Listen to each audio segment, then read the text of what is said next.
Warning: the following content contains strong language and may not be suitable for children.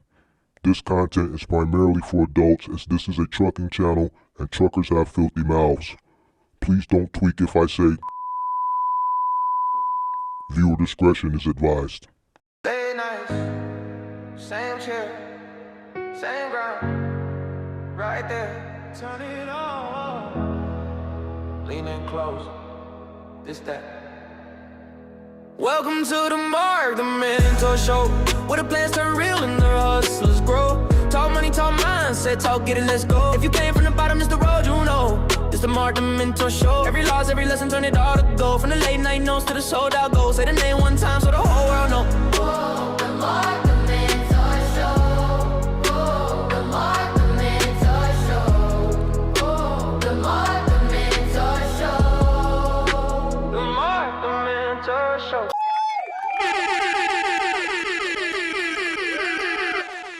Sweet. Come on in. Happy yesterday, Thursday. Come on in. Make sure you guys hit the like button, subscribe to the channel, turn on all post notifications. If you are in need of commercial insurance for your semi-truck, box truck, or cargo van business, there's a link pinned in the description below. For Log Rock, up for renewal, looking for a better, more affordable insurance solution, there's a link, and there's also a phone number in the description below. For Log Rock, partner of the channel, come on in. Make sure you guys hit the like button. Subscribe to the channel, turn on post notifications.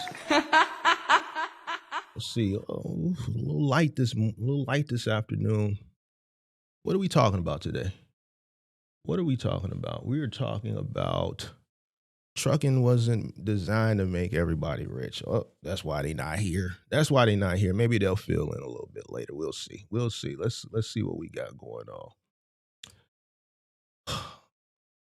You asked me this. I've seen this question in the chat for a few days now. Why you keep asking me that? Where in the shot can I rent a 2-bedroom, $1,400 a month that's not in the hood though? Why you keep asking me that? Why you keep asking me that? I'm just curious. Why do you keep asking me that?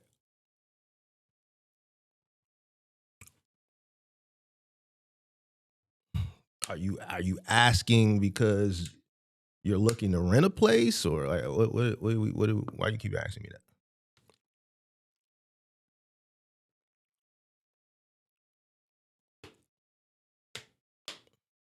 I'm just curious. Are you asking because you need help finding a place, a 2-bedroom for $1,400 that's not in the hood, or I don't understand. Why do you keep asking me that?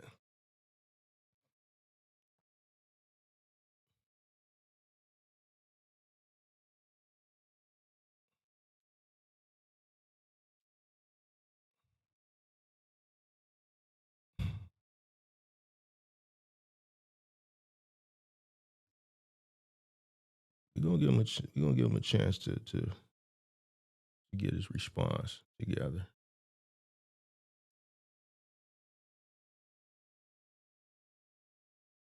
I'm just curious. Because he's asked this a few times now. I just never, when he asks it, it's like I'm not paying attention to the chat. Like it's like mid-lecture, and I'm not gonna like stop the lecture to answer this type of question. I'm just curious, like, why do you keep asking me that?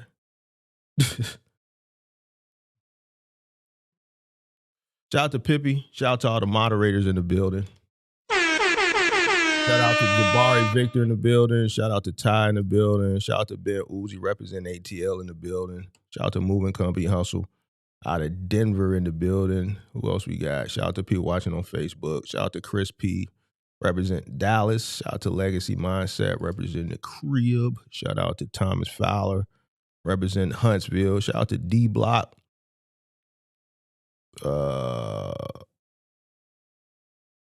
Shout out to D Block. Appreciate you for watching. Who else we got? Shout out to Edie. Said then you can mentor me on mortgage stacking. Right. What I'm trying to figure out what he keep asking me that. Like, bro, I'm not a realtor, you know. But to be honest with you, you pretty much answered your own question. Sounds like you've been looking. If you've been looking and that's the only place where you see you can find a 2-bedroom in the city for 14, then you're not gonna find a 2-bedroom downtown Chicago for 14. I tell you that. You're not gonna find a 1-bedroom downtown Chicago for 14. You're not gonna find anything in Lincoln Park for 14. You're not gonna find anything in Bucktown 2-bedroom for 14. Wicker Park 14. Ukrainian Village. Any area that you would consider not the hood, you're not gonna find a 2-bedroom for 1,400. The places that you've been finding that you said other than is where you're gonna find for 1,400.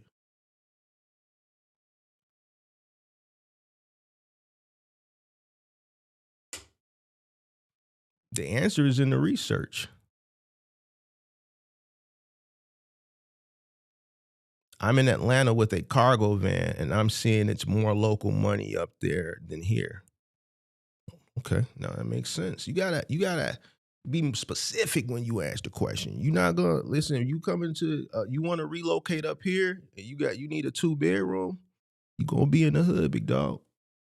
You're gonna be on the south side. You're gonna be over east. You're gonna be out west.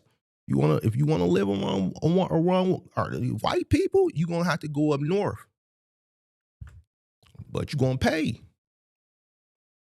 Now you can go further north, like up to Rogers Park. You may be able to find something in Rogers Park, but then you dealing with a lot of, it's four of them up there off of Howard. They got some four of them up there off of Howard. They like Blackstones. You got some Vice Lords up there, and they ain't black. They like you got some Africans, some Haitians. They like different type of black. Where Pappy was from. Where Pappy was from up there. So that's that area. If you drill music, Pappy, that's his area where he was from. But you might be able to find something up there, but I'm gonna be honest with you. Cause I know. Up there, it's like real eclectic. So you got like white people, Africans, Haitians, Jamaicans. It's a bunch of it's like a melting pot. Like that far north is like New York almost. So it's like people living on top of each other and shit. You may find something up there, but you ain't gonna be able to park nowhere. It's just you might find something up there. But other than that, 1,400 2-bedroom. You're gonna be out west. You're gonna be out south, or you might be able to find something far over east. So I don't know, man. 1,400, man. That's light, bro. That's light in 2026 in a city like this. You ain't gonna find 2 bedrooms in a nice area for 1,400, big dog. So I don't know. Just move to the hood and just mind your business. Just mind your business, big dog. You gonna be working, mind your business. Don't get involved into some shit that you don't act like a middle American. If a person come up to you and they ask you questions, just ignore them. Hey, bro, what time is it? Just keep walking. Hey, bro, let me get a light. Man, keep walking. Hey, bro, you got some change so I can get on the bus? Keep walking. Man, bro, I ain't got it, bro. Just keep walking, mind your business. You'll be all right. Just don't bother nobody. Don't get involved into shit. Don't befriend nobody. Don't become friends with nobody. You coming up here to work. Go to work, come home. Don't get messing around with other people's women and doing crazy shit. You'll be all right. The people that's involved, now, granted, it do be a lot of, unforced, just like yesterday. I don't know if it made national news, but I mean, it's been all over our social media because it happened here. The shit where the dudes hopped out with the choppers yesterday on 79th and May and shot up that car, and there was a baby in the back seat, but they killed the lady, and I think Buddy was in the passenger seat and the baby was in the car seat in the back, and they did y'all see that? Did y'all see that? Put a 1 in the chat if you saw that. Let me see if I can find it. This happened yesterday, like right around this time yesterday, I believe. But it's been all over the news and social media here. Let me see. Ty said he just seen it. Let me see if I can find it. He want to come to Chicago, but he want to know what. I'm just being honest with you. You gotta mind your business, you know. Where is this at? You know what? Hold on, let me see.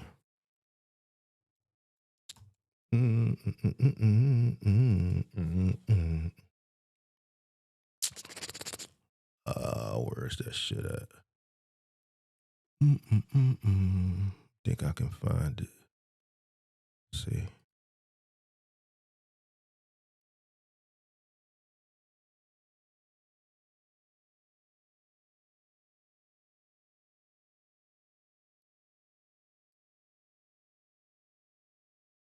That's just it, yeah.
That's 79th in May. So, I mean, I don't know, bro. You come up here, just come up here, work, mind your business. Don't get involved in shit, bro. And then you'll be all right. The hood ain't bad. It's only bad for bad people and people that associate with bad people. Unfortunately, you know what I'm saying? It's just what it is. Now, there are people that get caught up in shit that they, ain't got no business in. And, like the lady and the baby was in the back seat, but, I don't know what to tell you, bro. Yeah, but you ain't gonna find nothing for $1,400 that ain't in the hood, big dog. I'm just keeping a buck with you. So if you want to move up here for more money, you just, come up here to make money and mind your business. Keep your head down, big dog. So,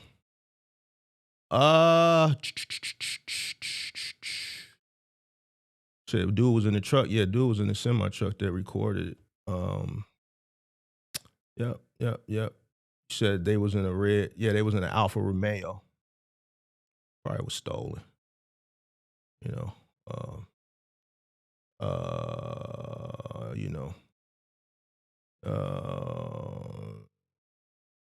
said it was unfortunate. However, from what I heard, she got into niggas' business. So I ain't gonna speak on it, but you see that a lot now. A lot of women get into business that ain't got nothing to do with them. Street business, dude business.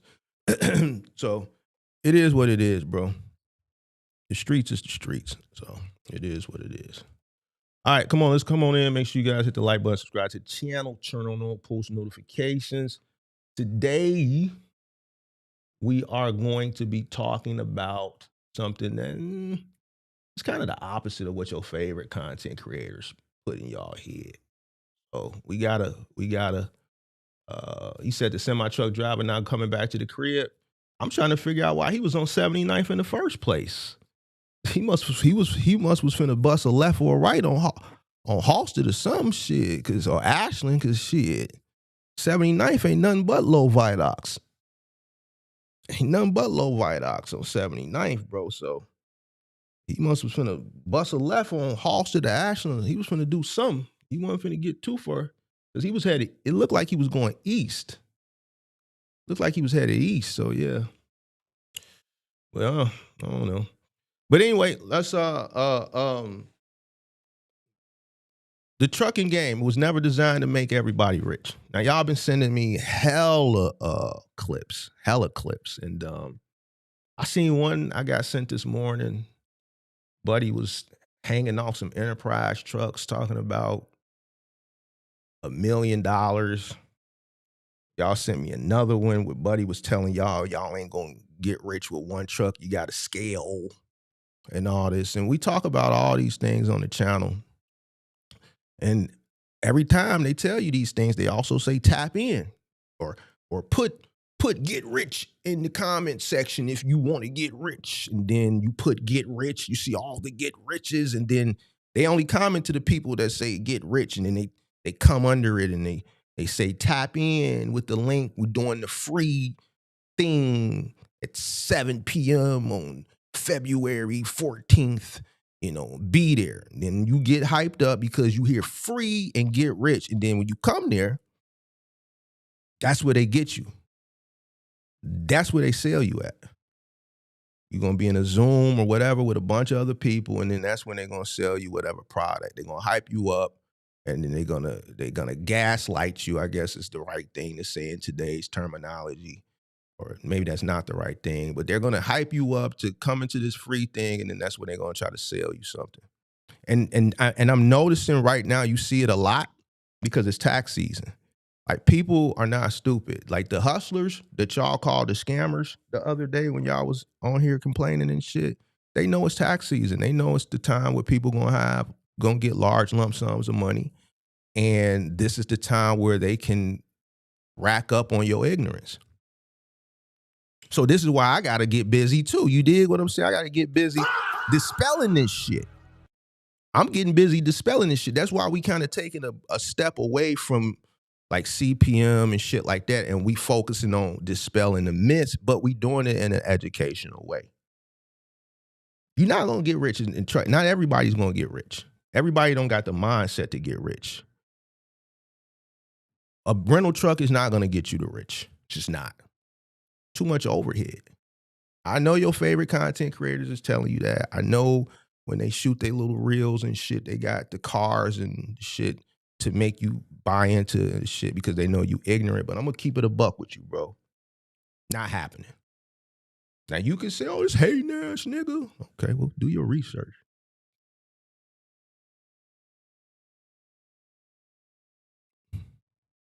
It's not happening, bro.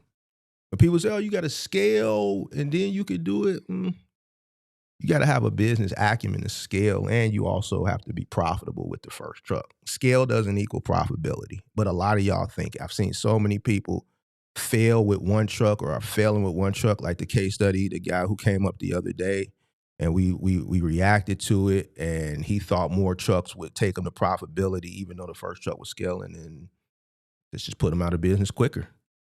It's ignorance. So let's have the uncomfortable conversation. Let's get uncomfortable. That's another thing. You need to get comfortable with being uncomfortable in this industry. It's not designed to make everybody rich. Not everybody's going to get rich. Majority of the people that are coming into this business over the next couple of months are going to 100% fail. I put emphasis on fail, like I'm excited about it. I know some of the competitors that are in the space now, they want you to fail because it takes out the capacity, it takes out the supply, but I'm telling you that because the numbers don't lie. Majority of the people that come in this industry fail. Majority of the people that come in this time of the year with tax money, those are the biggest failures because those are the most ignorant. They do no research, none whatsoever. And it don't take long either. Most of the people that come in during this time, they fail 30 days, 60 days. Doesn't take long. You'll be out by the summer. This industry was designed to move freight efficiently, cheaply, consistently. One of the main reasons it was deregulated, to open up the industry to free market, to increase competition, to suppress the rates. Purposely. And to be honest with you, I look at things from both sides of the equation. I just don't look at it from the business perspective side. I also look at it from the consumer side. It works well for the consumer. We're all consumers. If there was transportation cost continue to rise, all of that would get baked into the cost of everything that we pay for at the register. And we're already complaining about inflation now. So imagine if rates were way higher, like high as some of these truckers want them. See, they don't look at it. They think from their own personal reasons. So if truck rates really went just really, really, really, really high, after the lag could be 6 months, could be 8 months, could be 12 months. Eventually, you're going to see things at the register go sky high, higher than what they already are. It's going to be a trickle down. The businesses aren't going to consume that. Why? Because they're in business to make money. They're just going to pass it to the consumer, and you're going to want, and you're going to go further in debt. You're going to pay it. Transportation cost is baked into what you buy at the register. So as a consumer, keeping rates suppressed, keeping them down works in your favor. You have to find a way to compete in this industry and win at the current rates. It's designed to keep shit down. If you are coming into this industry, if you came into this industry expecting guaranteed wealth, keyword guaranteed, passive income, or an automatic six-figure lifestyle, then you're completely misunderstanding, or you misunderstood trucking. You're definitely misunderstanding markets. This is not as simple as that. Your favorite people make it seem that simple. It's not that simple. Most people don't understand none of it. It's presented to you, be cut and dry, get a truck, get your authority, download a load board, just pick. Most ignorant people see, okay, boom, 1,500, going from here to there, not understanding cost. We've got case studies that have come up on the channel. There's a guy, I'll never forget him, maybe a year and a half, 2 years ago, he took a load. I forgot where it was. I think it was from Florida to Texas. It was 1,400 miles, something like that. And he took it for $1 a mile or some crazy shit. I can't remember the exact numbers, but he took the load. The miles were high and the rate was low. He just didn't do any math. It was a Haitian guy. I can't remember the exact numbers.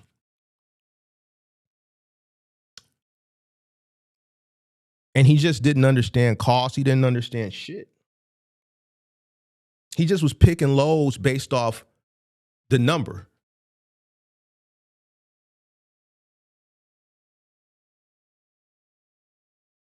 $1,400 just seemed like a big enough number to go from Florida to Texas.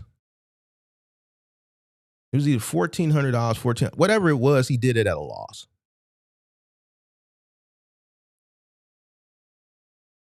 It's just 1,400 jumped out. We had, what was the guy from New Jersey, the Hispanic kid, who went from New Jersey to California for $3,500. You just saw 3,500. Wow, this is 3,500. I've never made 3,500 in one time in my life. He didn't understand the cost that was associated with it. He was in a rental truck. He was in an enterprise truck.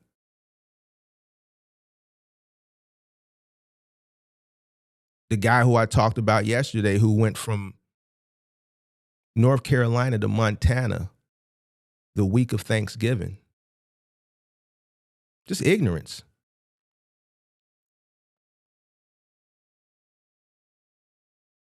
You don't understand what you invested in. And this is how they take advantage of you. So this conversation is not for people who are chasing hype.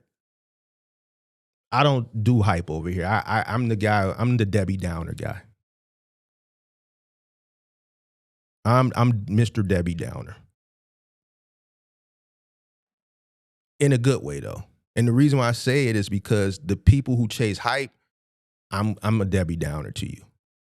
You'll be back to see me in about 2-3 months.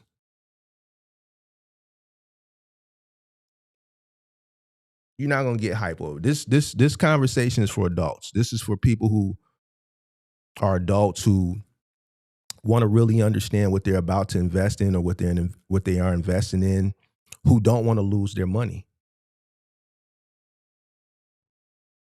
Whether they're coming in undercapitalized or whether they're coming in with strong working capital, either way, it's a risk. They understand it. They've measured their risk tolerance and they don't want to lose regardless. If you're ignorant and you want to just YOLO, then you probably click off. This ain't for you. This is for people who don't, if they don't understand economics and they want to understand economics because it's important in this industry, it's for you. If it's a person who doesn't understand competition in the landscape or competition, how much competition and how competition operates in this landscape, you want to understand it, this is for you.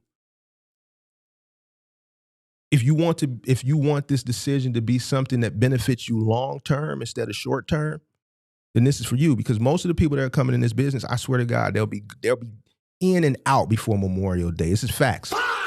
Listen, because it happens every year. I get the best content this time of the year. And when I say the best content, the call-ins this time of the year be the best ones. Because this is when the most ignorant people come in. Like this guy. Hold on. Let's go down memory lane a little bit. Let's derail a little bit on the channel today. Let's have a little fun. Let's derail a little bit. Let's go down memory lane here. Let's see something. I should go to popular because this guy was really, this guy here. How you think this shit worked? Remember this guy? Y'all remember him? I remember this guy. You need to run your bag up. Because see, hold on. This man didn't have no money. This is around tax time last year. Or maybe the year before last. Tax time guy wants to come in, 3 rental trucks, no money. Leased on to the Russians in Chicago, no money. Never did trucking a day in his life. Never got on the truck. Doesn't want to get on the truck. Waiting for the tax money from his BM to come in. And he's going to go rent 3 trucks. He thinks it's going to be simple as hiring 3 drivers. He's going to be leased on to the Russians. They're going to do everything for him. He has no money. Doesn't want to get on the truck whatsoever. This is the I got enough to put 2 trucks on the road, but I want to start with 3 drivers. I got enough to put 2 on the road. You're gonna fail, man. What part of listen to me? I don't know how many other ways to say it. You don't know how to run 1 truck. Okay, so wait. So you said let me ask you a simple question. Let's take it back. You said go back. You said run the bag up, get the job, say get another job, and then so then if you want to start the business, run your bag up. While you running your bag up, educate yourself on this business. So that when you do come out to start, you come out and you get your behind on that truck and you run over the road. So I gotta drive first. Yeah.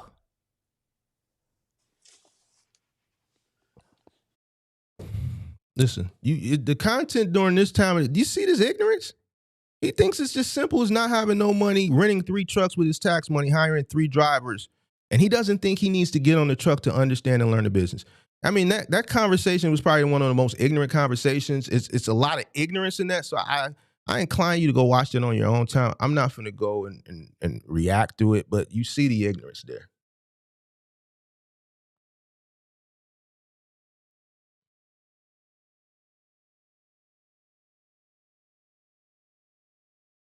Now, most people get angry at trucking for not delivering on the expectations of the dream that was sold to them. We talk about all this time, they blame the brokers, they blame Amazon, they blame immigrants, they blame deregulations, they blame the market. But markets don't care about your feelings. They care about efficiency. The market cares about efficiency, and trucking is an industry that it's a perfect example of a highly efficient market. If you don't operate efficiently, the market is just going to correct you out. This is not going to be a comfortable conversation. We're not going to get a lot of people in here today. We're not going to get 100 people plus in his chat today. Markets correct our ignorance. 2022, that market, when the market shifted, it started to correct out a lot of the ignorance. It corrected out a lot of the ignorance of the people that were operating. It corrected out a lot of the ignorance of the content creators that were selling you the dream. And it continues to correct out all the ignorance. The market is going to get you gone. The more ignorant you are, the quicker the market is going to correct you up out of it. It's just like any other market. You come into the stock market as an ignorant investor, the market is going to correct you out of it. Crypto market, housing market, there's people that fail in all markets because of their ignorance, and the market corrects them up out of it.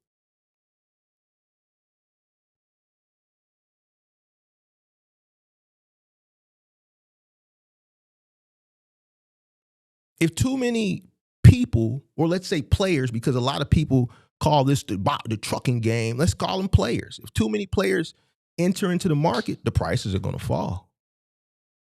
So let's say that this market turns around, because you got a lot of ignorant people that think, and they still say, man, I can't wait till the rates get back to how they was in 2020, 2021. That'll never happen. We're going to need another black swan event similar to the pandemic for that to happen. And I just don't think we'll have that again. That was a once in a lifetime opportunity. If you didn't take advantage of it, it's on you. If you operated during that time period and you did not take advantage of it, then that's on you. If you operated in that time period and you were ignorant to the point where you thought that shit was going to last forever and you did dumb shit, that was on you. The smart people took advantage of that. The smart people that were already in business and had years of tenure, that was their out.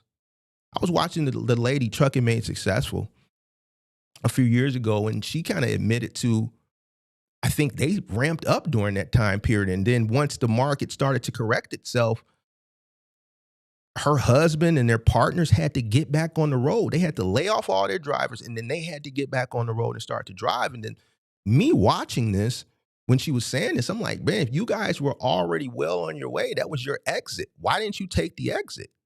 All you guys that got these partners and you these smart YouTube guys, why did the black kid from Chicago know that was the exit? But the people who have all the resources and the working capital and the partnerships, when I say partnerships, more heads, more brains to say like, yo, this may be the time to exit. Why would you scale or whatever? Like that didn't make any sense. But I acknowledge her for being honest. If something like that were to happen again, more people would enter. More competition, lower rates. If it happens organically, that's going to be more competition. Because what's going to happen is you're going to run your mouth and you're going to tell people how much money you're making because the rates are good.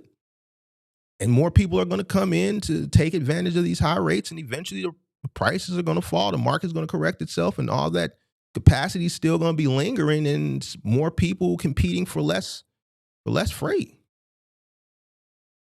It's only going to last so long. Eventually, the bubble is going to burst. When you start seeing Fo and them and Man and them getting into trucking and it's not tax time, that's an indicator that it's a bubble. And we're pretty much at the tipping point and it's about to burst. It's just like back, during the pandemic when Fo and them and Man and them was talking about stocks.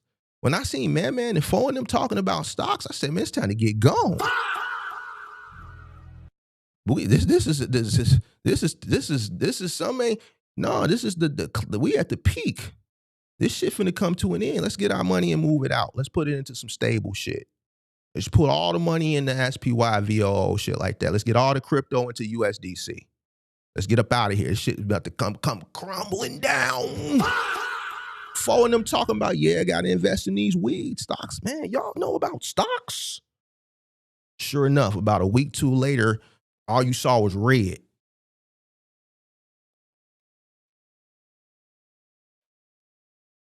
Big Mark know all the indicators. That's why I'm a pretty savvy investor. Shout out to Cars and Chris. Cars and Chris sent me a nice little text message yesterday. He said, man, you the best investor I've ever seen. You know when to get in, you know when to get out. You don't marry nothing. I don't marry nothing. I'm not married to no bags. Greedy pigs get led to the slaughter in all markets, in all industries. Greedy pigs get led to the slaughter. You got to know when to get in. You got to know when to get out. Shout out to Cars and Cribs, man. I appreciate that. I had another homie sent me a message too. Yeah, you was right. You know why? Because a lot of people, let me talk about this. A lot of people been holding on, thinking you're going to get this second phase of this bull run. I told y'all asses 2 years ago it was a wrap.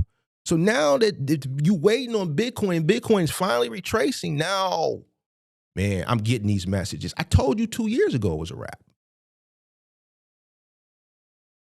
And that stock investor tip, when I said, yo, it's get out, and y'all, majority of y'all didn't get out. That's why y'all keep asking me to do it again now. I told you it was a wrap then. Stop. Bitcoin is not you can't use Bitcoin as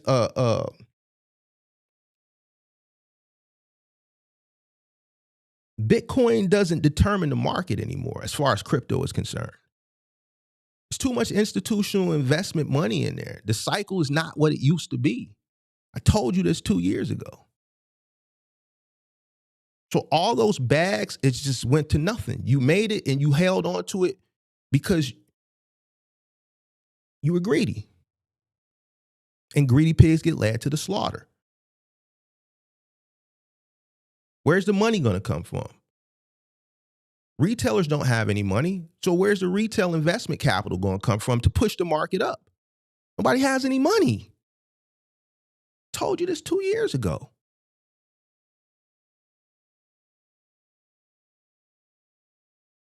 A lot of people will be successful if they just follow one thing, and it's the money. I follow the money, man. I follow the money.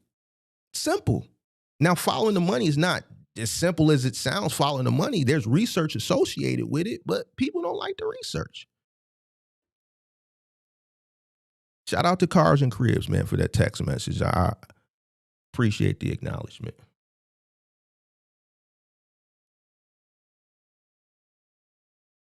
When costs rise, all your weak operators, they exit.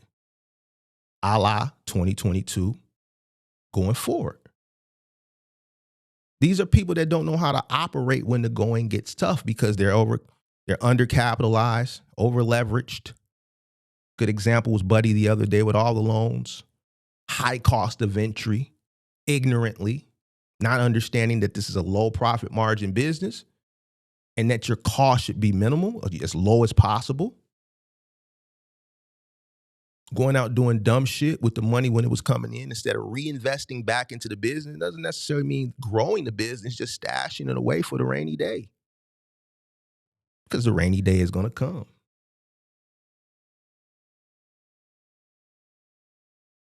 And when margins suppress, or compress, I should say, only strong and disciplined operators are going to survive.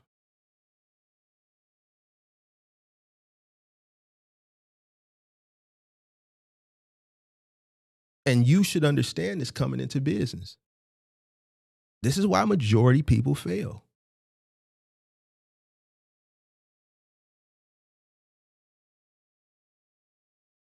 Goes back to math.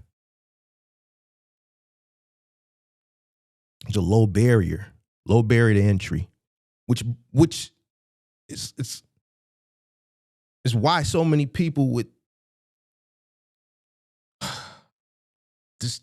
it attracts ignorance because it's such a low barrier to entry. I'm speaking this trucking in general. Obviously, to be a semi truck, there's that CDL as far as the education that comes with the CDL, but it's still, in comparison to other things that you could do to make money, that's still a low barrier to entry. Box trucking is even a lower barrier. You don't need a degree. You don't need proprietary tech. You don't need patents. There's industries and there's business that you have to start where the barriers are high. This isn't one of them. You just need a truck, some insurance, your authority, and working capital. But we see people Once they get the authority, they go rent the truck. They get their insurance, which we see what they do with that, with these hacks and all this, that, and the third. They don't have working capital. They think they can come out and float load to load and factor quick pay, and that'll get them to the next load, and that's it. Simple. And when entry is that easy, competition explodes.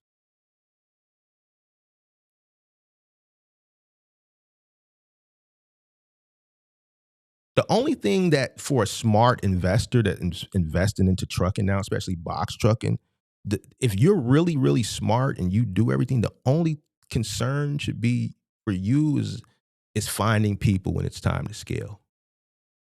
Like, this is very easy because majority of your competition is stupid. And this is, if you're not stupid, don't put the shoe on, but I'm just calling it what it is. The numbers are the numbers. Big Mark always going to go with the numbers. The majority of people that come in fail. So that means the level of ignorance is high. There's a minute amount of people that operate in this industry that are intelligent. The numbers, the statistics tell you that. So that means if I know that coming in, because I've done my research, the majority of people that come in are failing and struggling, let me educate myself. That way I'll be able to compete better because they ain't bright. And the only thing that I'm gonna have to really worry about is when I run my bag up and I master this first truck and it's time for me to grow, is finding and keeping people.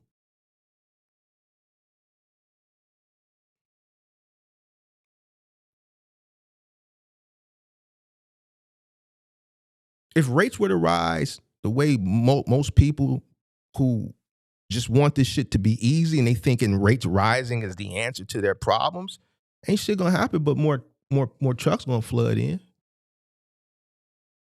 People will find the money. They'll find the money to come in. They'll scam, they'll borrow, they'll burn their credit up, they'll burn your shit up. They'll do whatever they gotta do to come in.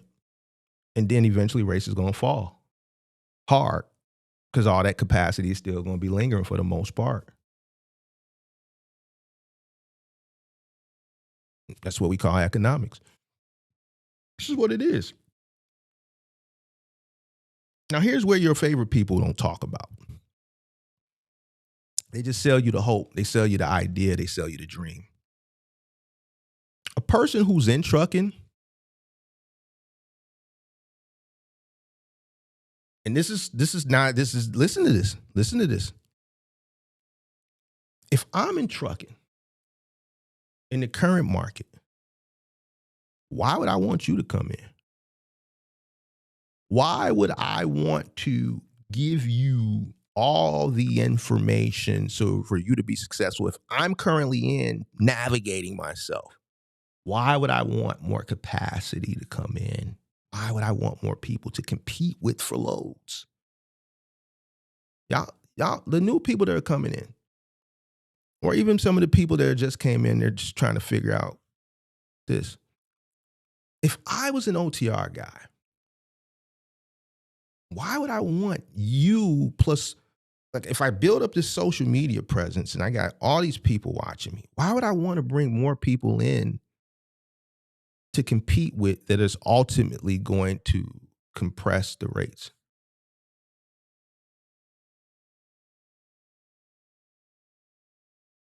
Because I'm going to make more money off the product that I'm selling. I don't really give a fuck about the rates. If I didn't have the product to sell, I guarantee you these people would not be trying to get all these people to come in because it doesn't benefit them positively. You should want less capacity. If the supply diminishes, it's better for you because volume is down. Motherfuckers ain't got no money. People aren't buying shit for the most part. Not like they were some years ago.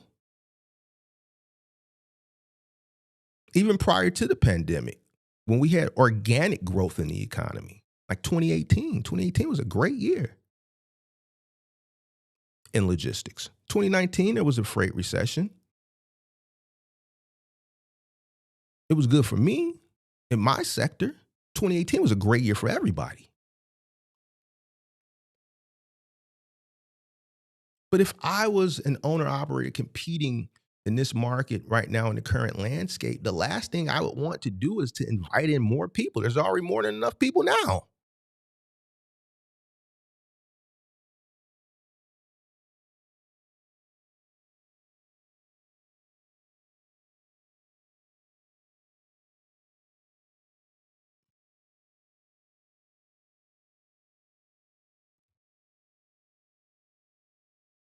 They don't tell you that. To be honest with you, I don't think a lot of them know that. They're not like bright people, to be honest with you.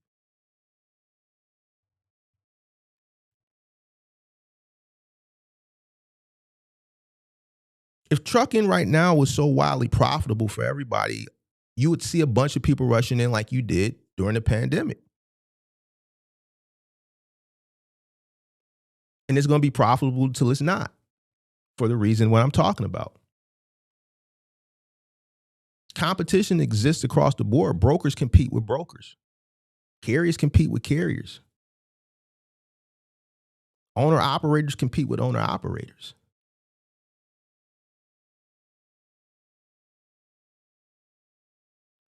That's how competition works.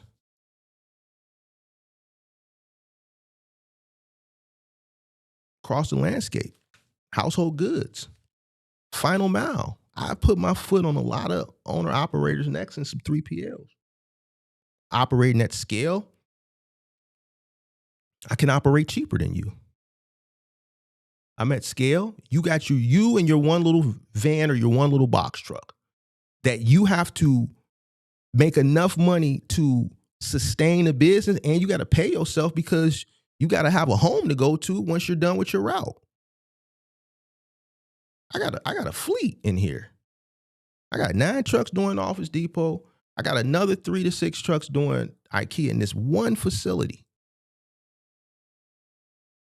All I need is a profit margin on my Office Depot trucks of $75 to $100 per vehicle a day. That's all I need.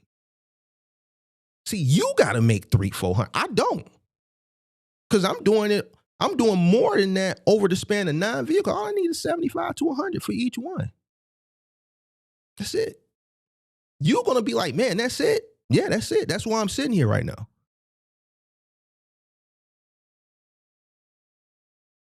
I'm going to pay the driver. I'm going to cover all the costs. Man, as long as we can get 75 to 100 times this many vehicles, I'm straight.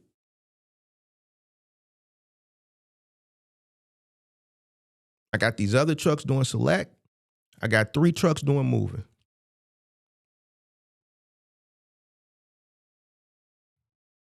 I don't need each truck to do this egregious amount of money. I just don't.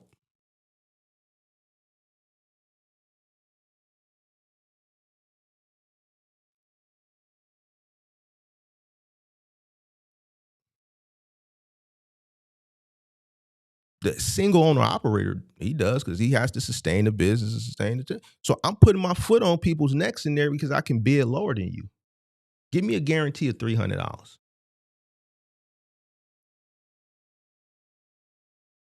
Just give me a guarantee for these Office Depot. Just give me $300 guaranteed per vehicle, per day, per route.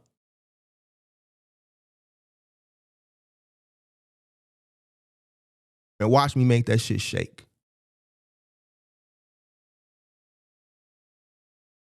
Now I own a quarter of that route in that 3PLs, 43 routes. I got 9 of them. That's about 25%.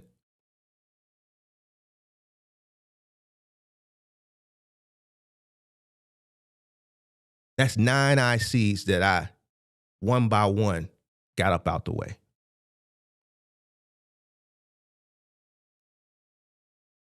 Same thing on the household goods. I'm competing. Your hourly rate versus my hourly rate. Your sales pitch versus my sales pitch. I did a mock sales yesterday. Once I get you on the phone, it's a wrap. I'm going to get you. If it's a lead that we had to pay for, I'm really going to get you. You know why? Because we paid for the lead.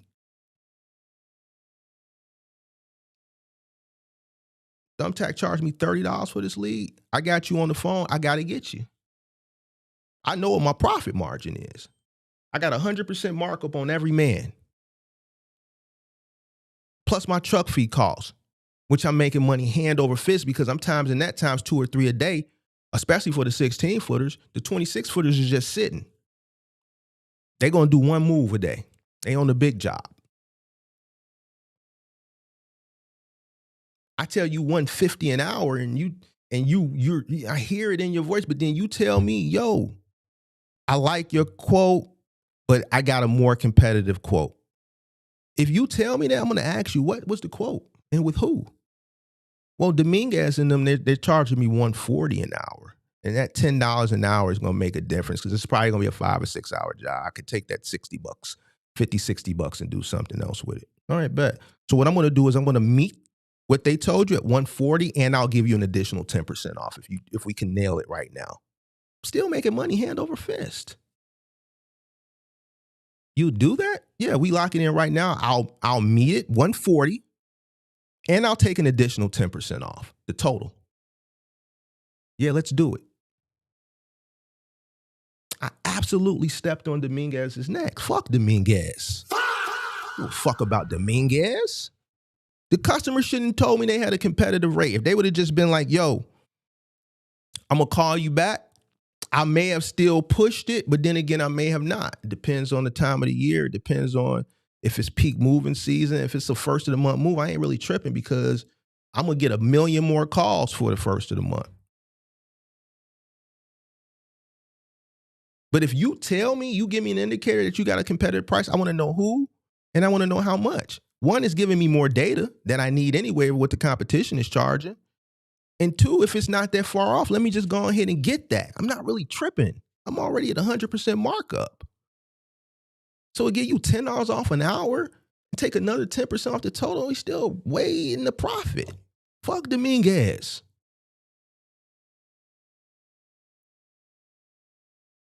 Fuck you if you was my competition. We cool on the internet. Like, you could still be listening to me, but if we was head to head on the business side, man, I got to get you up out my way. You in the way. Give a fuck. Nigga. On this side, we cool, but like, if you in the way, bro, if you in the way, I got to get you gone. I'm just keeping it a buck with you. Don't get mad at me. It's just competition. We can shake hands later.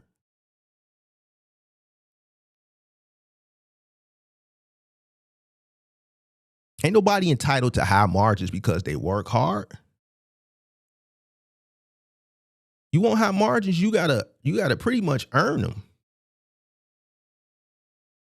Your margins, especially in household goods, they'll get bigger as you grow and you position yourself out of the competition because 50-60% of your business is repeat and referral customers. Final mile, as your equipment gets paid off for and your insurance goes down over a period of time and you figured out ways to, lower your cost, your margins will get bigger. Now, you OTR guys, it's a little bit different ball game. Your market is different. It's a lot more competition to compete with. It's a lot more ignorance.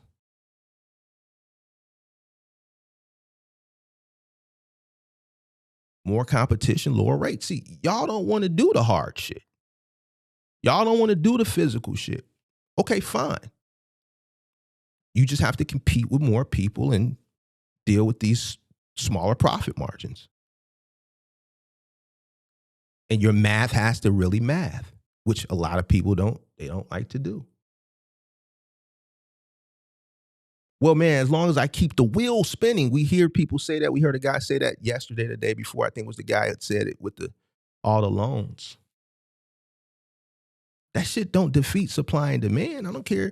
If less people are buying, the volume is down, but you have an overabundance of capacity, overabundance of supply, you got more people to compete against, which creates more desperation, which lowers rates. I don't give a fuck how your wheels is turning. You still got to compete.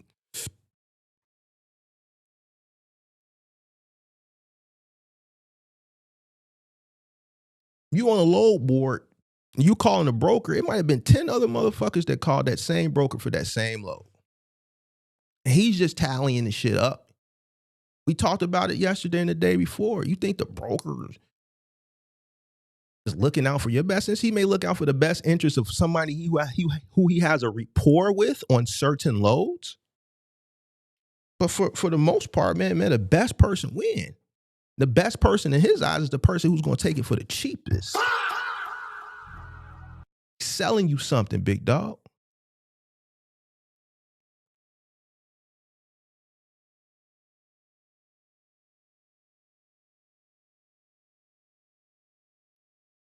If you looking at a load and 10 other people are looking at that same load and are calling, the load doesn't get more expensive. The more people to call, it gets cheaper.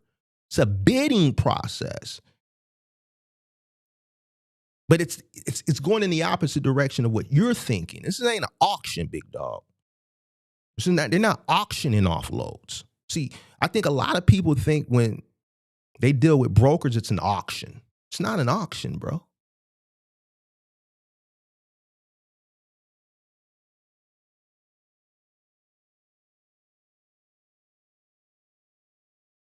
The broker wants to sell the load and gets the most get the most profit on their end, not on yours.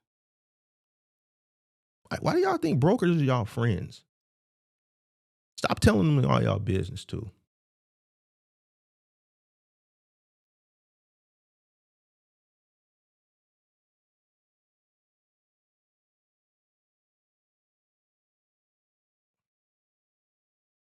Trucking is one of the most competitive work industries from a business perspective in this country.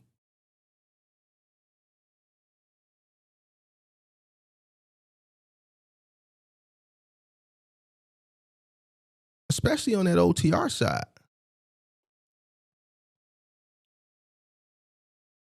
A lot of y'all don't really understand that when you come in. And this is why you ultimately fail so fast, so quickly. A lot of you guys enter with emotion. Trucking doesn't reward emotion. It doesn't reward entitlement. A lot of y'all feel entitled.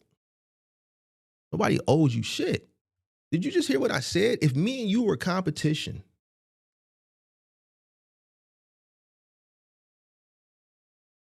I don't give a fuck. Just listen, I'm sorry. I know this is going to hurt somebody because you might like, man, Mark, I fuck with you. But here's the thing. You could fuck with me all you want, but if it's me and you and we're going out for the same thing, whether it's OTR, whether it's final mile, household goods move, whatever it is, I'm not going to like care that you watch my channel, bro. And I helped you along the way. I'm going to think about my belly. I'm going to think about these mortgages. I'm going to think about these insurance companies. I'm going to think about the wear and tear, these notes. I'm going to think about my chick going to want a purse. I'm going to think about the subscription fees. I'm going to think about Balenciaga. I'm going to think about Louis Vuitton. I'm being honest with you. I'm going to think about the good shit, but as far as the business and the priorities, but then I'm also want to think a little bit about the lifestyle too. You dig what I'm saying? I'm not where you at. I'm not where you at. I was there, but I ain't there no more. I'm gonna think the fact that, man, my barber, even though I'm not a hairy person, I still go to the barber every Sunday. I give him $40 just to do that for 5-10 minutes. I just, my chick gonna want her nails and her feet done, and shit, I gotta pay Comcast, and I like to get my mom nice shit, and God damn it, I got fucking all these bills and shit and whatever. I'm gonna think about all that shit. Not once is your cost of living gonna ever cross my mind. Not once is, damn, bro, buddy ass got 3 kids and shit, man. He probably struggling. I know I'm in a better situation than him. He got 1 truck. He a solo owner operator. I'm scaled up. My profit margins are higher. I'm more well on my way, more established. I'm gonna let him get that. No. Mm-mm. Sorry. I need that. I need it all. You know why? Because even though we up today, don't necessarily mean tomorrow the storm ain't coming. So we got to keep adding on to that, big dog. We got to keep adding on to that.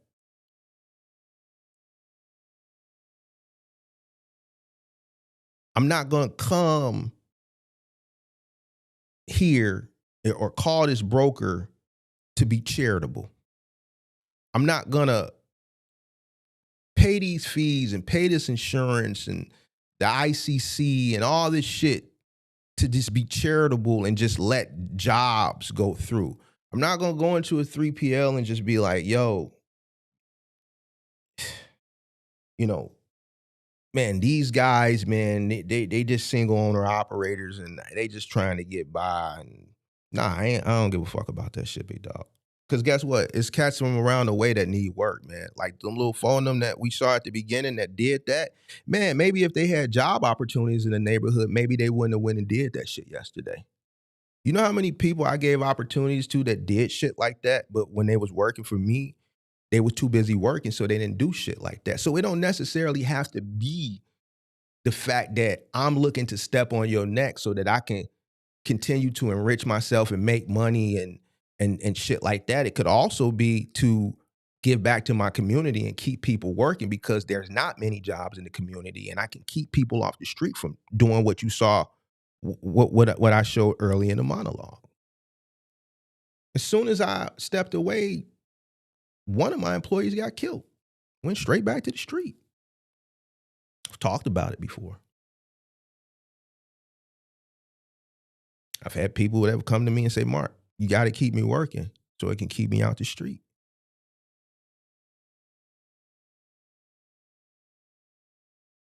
So it don't necessarily have to be for monetary gains. It could be because I got to keep my guys working.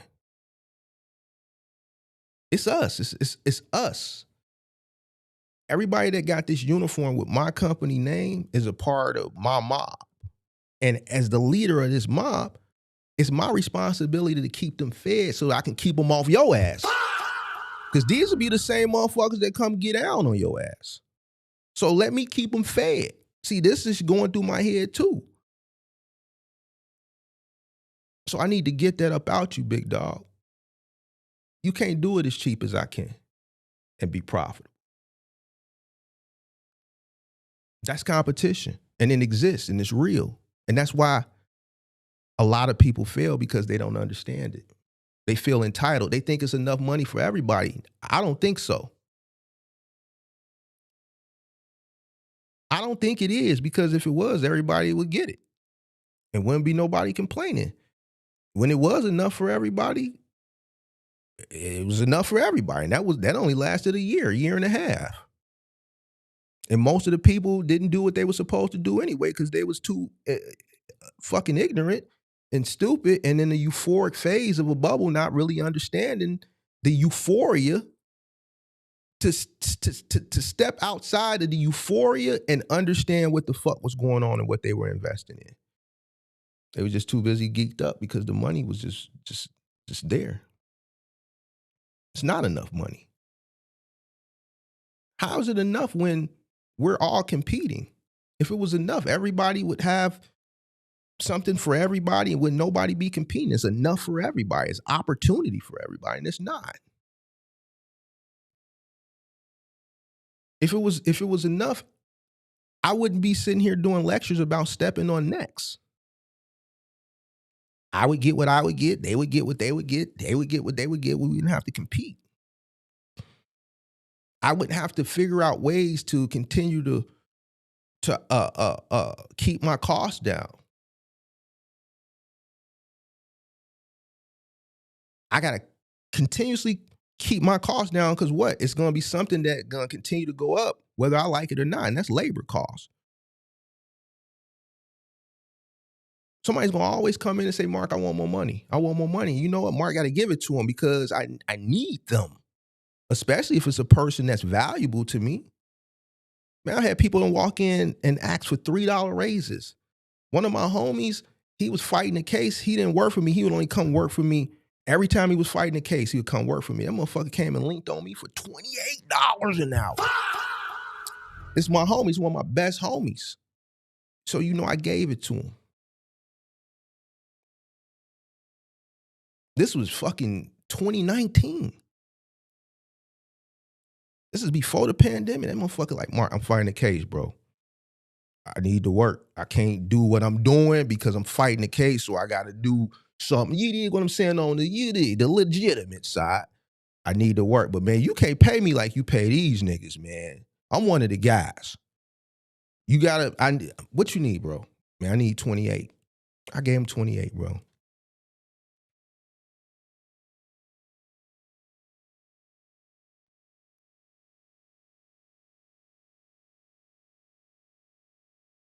I got to look out for people, bro.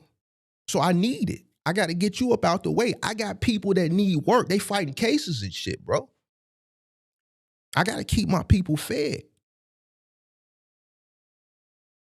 So how is it enough?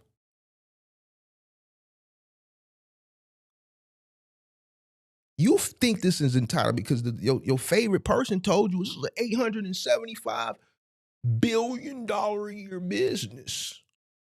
So you think it's enough for everybody. Big Mark say it ain't.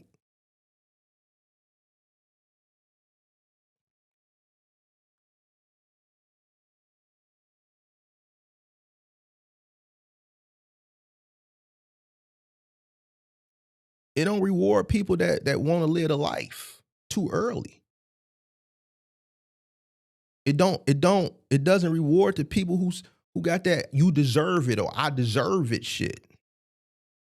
Oh, them people get put up out. Them people we get them out the way, bro. We get them out the way, bro. This industry rewards people that understand cost, that understand timing. See, your favorite content creator they don't talk about timing. Timing plays a very important role.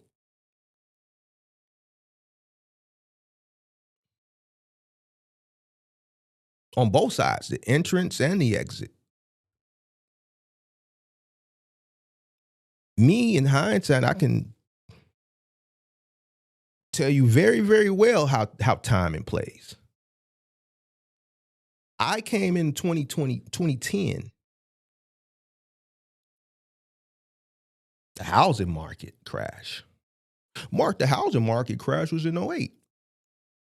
So if you think that said that in your head, that means you're ignorant. You think people, when the market crashed in 08, that means you don't own anything either. You think those people lost their homes right away? You know how long foreclosure, how long that process takes for you to get put out your home? People was losing their home in 09. People was losing their home in 2010. It really hit in 2011, 2012. People just didn't lose their home in 08. People was losing their home for years because of 08. The foreclosure process does not, fucking eviction takes fucking 3 months before the landlord can file.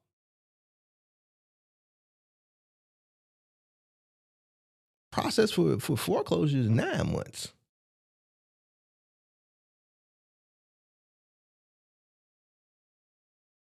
It's a process.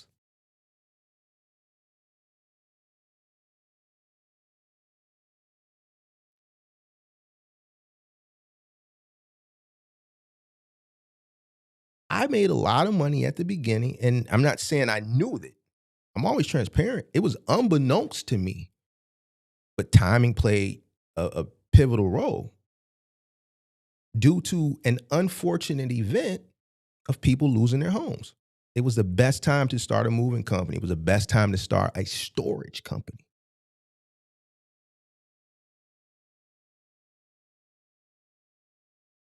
People were losing their homes for years because of 08. It's a great time. I realized that in the midst of it because of just things that were occurring. I talked about the one lady who just fell into my arms crying. Never forget it because it was very traumatizing. It was traumatic for me. It was weird. I'm coming from the east side of Chicago. I still live at the crib. I'm in renting trucks at this point. This is 2011. I moved this lady from a penthouse in the West Loop. Anybody from Chicago remembers the West Loop was really being built up in the 2000s. West Loop, for the younger people, the older people know from the crib, was pretty much just a whole stroll and a lot of clubs and bars up and down Lake Street, up and down Randolph. Hoops used to be right there, which is now the West Side, West Side Athletic Club. That's where Jordan used to play at. That's where R. Kelly used to play at. It used to be called Hoops, right there on Randolph. All up and down Lake Street was bars and clubs and was a whole stroll. You could drive down there, middle of the night, you might see Don Juan walking down the street. You might have seen Minister Seymour. You might have seen white folks. You might have seen Minister Toby. See, I'm talking too much. The real Chicagoan, and he know them people then. Yeah, he one of them guys. Yeah, this is some player shit, bro. You might have seen them walking down the street. It was real industrial. Developers came through in the 2000s and they started to redevelop that area and build luxury condos and luxury apartments. This lady she owned a condo then very early. Penthouse. Very, very beautiful. We moved her from a penthouse in the West Loop, downtown Chicago, West Loop area, to a 4th floor walk up on top of a corner store off Chicago Avenue, and I think it was Race or maybe Chicago Avenue and something Avers or some shit like that. Right over there, and it's like Ukrainian Village, like right by over there by Wells, off of Chicago and Ashland. It used to be a predominantly Hispanic area, a lot of Latin gangs over in that area. Like going through there back in the day, like you was just looking for trouble. It was Latin, just Hispanic, complete Hispanic area, a lot of Latin gangs over there. But that area is being gentrified. It's been gentrified. But it was on top of a 4th floor. It was a 4th floor walk up on a corner on top of a corner store. So when we got there and I'm carrying this shit up 4 flights of stairs, it's not really dawning on me. I'm like, damn, she left that to come to this? This is what I'm saying in my head. This is one of the first things that caused me to realize why I was making so much money and why this guy who just started doing this on Craigslist just kept getting calls and calls and calls. I brought the last thing in. And when I said, all right, that's it, and I got ready to initiate the payments, all right, this is the last thing. This is a white lady. That lady fell into my arms, crying, bro. I swear to God on everything I love. And she said, you see where you just moved me from? She said, this is life for me now. She said, I lost everything. I lost everything in this housing market shit, the housing market crash. And that's when it dawned on me. Timing. Even in bad markets, there's opportunity. God placed me in that. It was unbeknownst to me until that moment. Timing. When you enter a business and when you exit a business.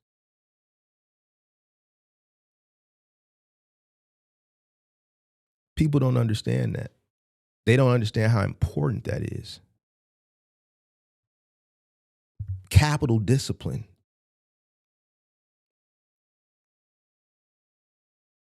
People don't understand that. Like I'm low key, I'm tired of talking about that shit, bro. I just don't think people will ever get it because people just chasing instant gratification. They can't be patient. Patience is not it's a virtue, and people just don't have it, bro. They don't care about risk, managing their risk. But these are things that trucking rewards. I talked about timing as far as the enter. Trucking rewards exit awareness. And I'm going to talk a little bit about that. Because I see there's a lot of ignorance in that. And I'm going to talk about from my personal experiences as far as here, especially when I started my channel. Even last year, there was somebody that said something very ignorantly. I'm not going to say who it was because I attribute that to being adolescent, being young, and just not mature, but just not. Their acumen in business is just not where I'm at. So some people I just don't jay down on because you have to give them time to their business acumen to mature. I've learned that some people you just can't, you got to allow them to mature their business acumen. But I'm going to talk a little bit about the exit a little bit later and how important that is. And a lot of guys don't look at that. I kind of alluded to it a little bit earlier with the lady, the other content creator lady, but I'll talk about that a little bit later. But that's who trucking rewards, people that understand this. It doesn't, winners aren't always the loudest. They're not on YouTube, and I say from an active perspective. When I was active, I wasn't on YouTube. I didn't even know this community existed.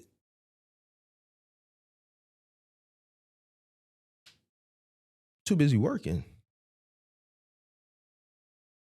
The people that are really getting it, that are still active in trucking, are invisible. They're too busy working. There's no way at any point out of all the years I would have had time to do this. I was too busy being selfish. I could be selfless now, but I got too much going on how can I pour into somebody else when I'm still trying to fucking runneth my cup over? I'm trying to get to my goal. I'm trying to hit the milestones that I set for myself before I can do any philanthropy. Keyword philanthropy.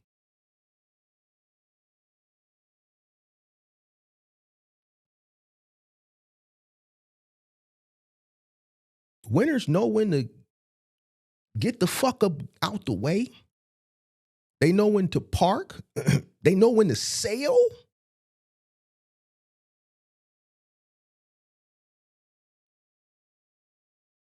Pivot. Which a lot of people refuse to do because of the H word and the W word. Winners know when to exit.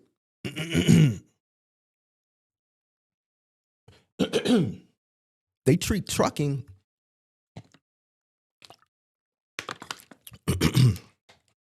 they treat it like a tool, like I always tell you, and not an identity. See, a lot of people get into trucking and they look at it as an identity instead of utilizing it like a tool. People's mindsets is fucked up. They believe in this lie that's told.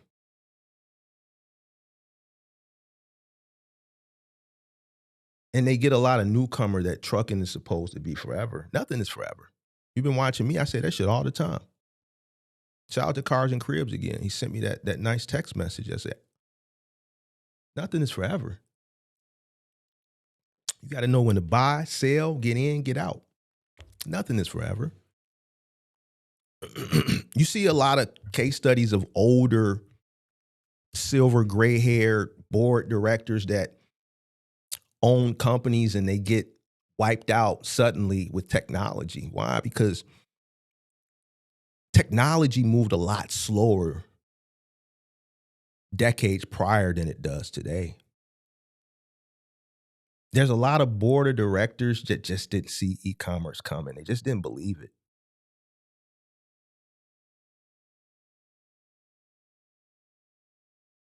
But if they had, they would still be around because they would have pivoted. Walmart is still a force to be reckoned with, but Walmart should have been Amazon before Amazon.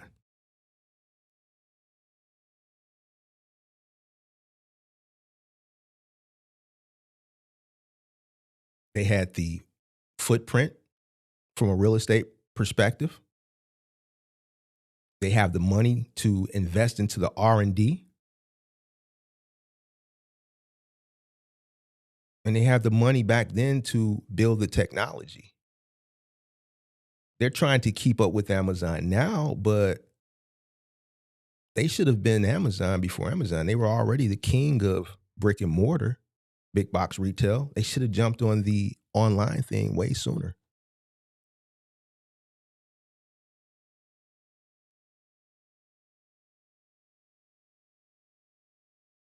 Barnes and Nobles, Borders, they should have did e-commerce sooner. They let Jeff beat them.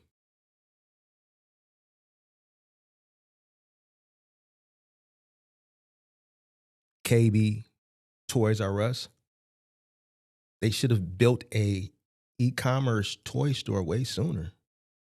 They should have got into gaming, focused more on gaming. They should have pivoted more into gaming.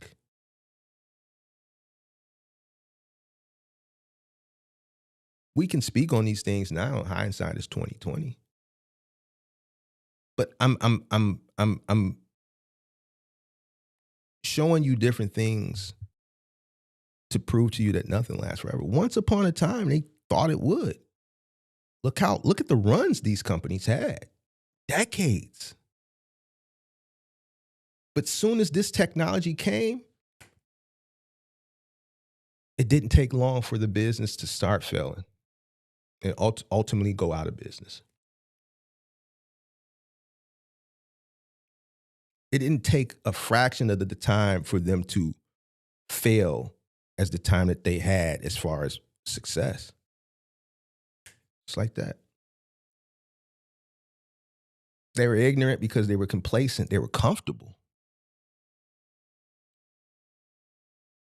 I remember back in the day, 20, 25, 30 years ago, I was like, man, ain't no way this shit gonna happen. Cars driving themselves. Man, this ain't the Jetsons. Here we are. Because we had never seen nothing like that. We hadn't seen technology move so quickly. It moves a lot faster now.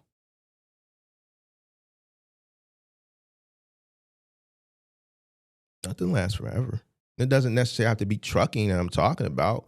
We're in a different mindset now. People want to be their own boss. Another reason why you have more competition, more people coming into this because of the low barrier to entry. Many people aren't going to be able to sustain because the operation costs continue to go up, but the price continues to be suppressed.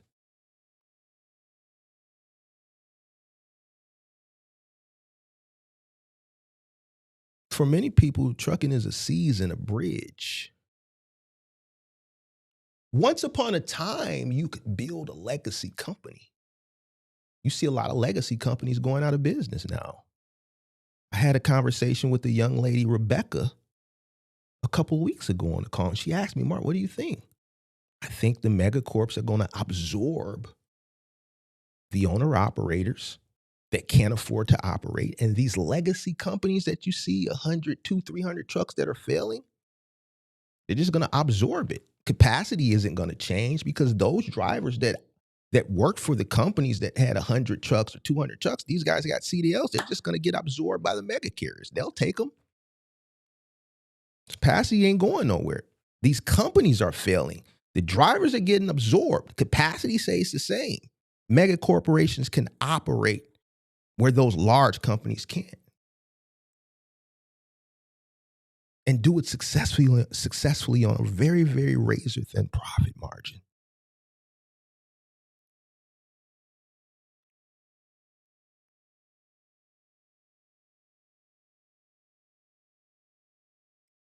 So the idea of building a legacy fleet now, when I hear people, there's one content creator that y'all sent me, I'm going to speak his name, Black Guy Country. This ain't fucking 100 years ago when Yellow got started. When they got started, this industry was regulated. They had the capital that can buy routes and not have competition. Regulation is regulation. Listen, we're the only company that can move potatoes down I-94 from here to there. The government tells us the rate. This is a regulated rate. This is the rate.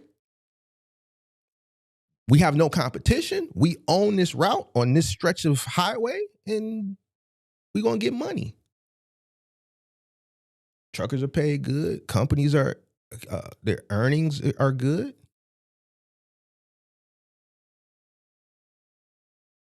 Deregulation comes in over a period of time. It just goes like this. Cost of operation goes up.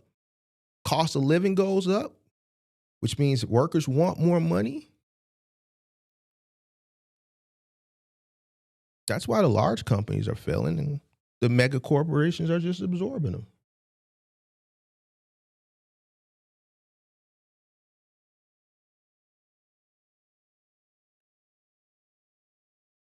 If you ask me, do you think you can build a legacy fleet today and like Yellow and all these companies did back in the day? No. For a short time, but eventually you're not going to be able to. The competition is going to continue to suppress rates and your operation cost is going to continue to go up.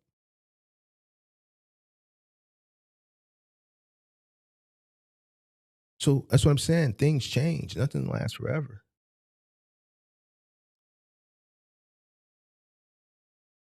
For a lot of people, it's a stepping stone.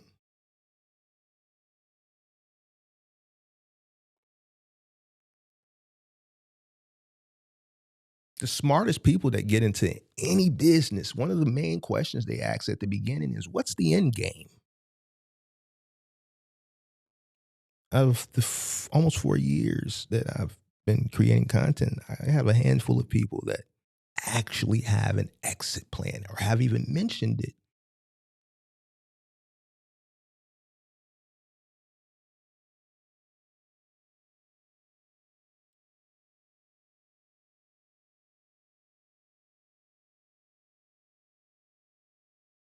Markets evolve.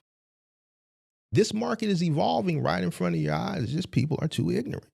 I can confidently say large companies are going to continue to fall by the wayside, as well as owner operators.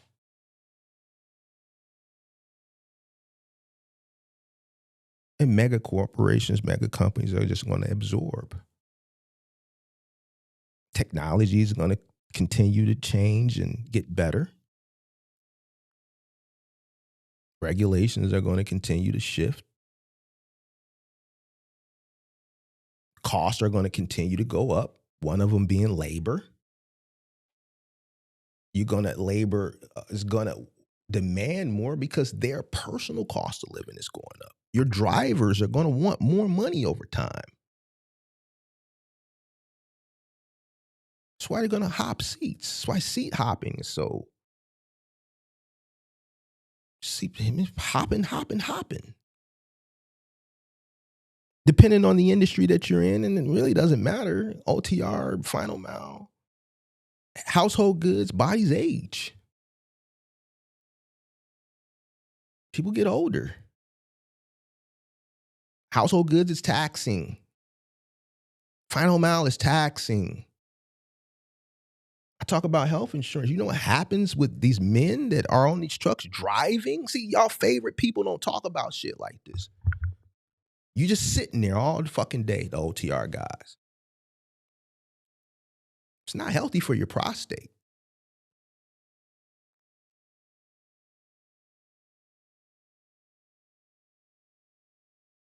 It's not healthy for your prostate as you get older.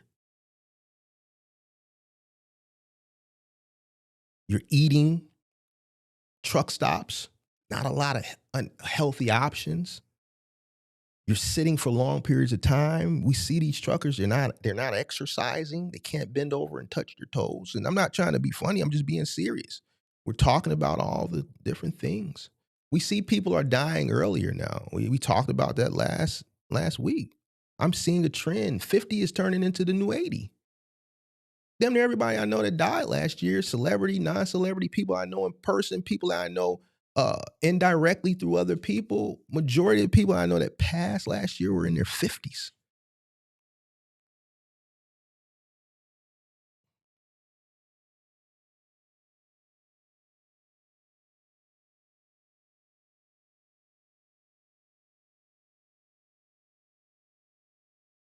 I don't care what niche you're in this industry. It's not something that is good on the body. There's nothing good about sitting for long periods of time. You're just sitting on your prostate. Just all that weight. The older you get, most guys, their prostate enlarges. You're eating unhealthy food. You never had a colonoscopy. Somebody recently, they had 20, they finally went. 20 fucking polyps. Why? Because they weren't doing it when they should have been doing it. Just sitting, driving, eating, shitting, and never checking themselves. Your favorite people don't talk about shit like this. Because this is trucking. OTR, final mile, household goods. And those who don't have an exit plan, they usually get forced out one way or the other. It doesn't necessarily have to be because their business failed. Their body could have failed before their business.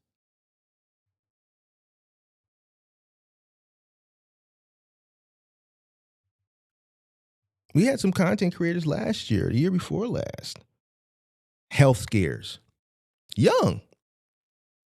CDL Shorty. Even though we don't go back and forth. He don't fuck with me, but I jay down on him. Open heart surgery, 32 years old. Trucker Brown, think he had a seizure. 38, 39. These are OTR guys. I like Trucker Brown.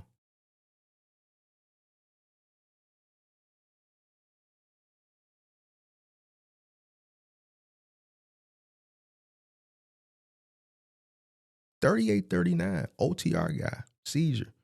CDL Shorty, 32 or 31 at the time, 33. Open heart surgery.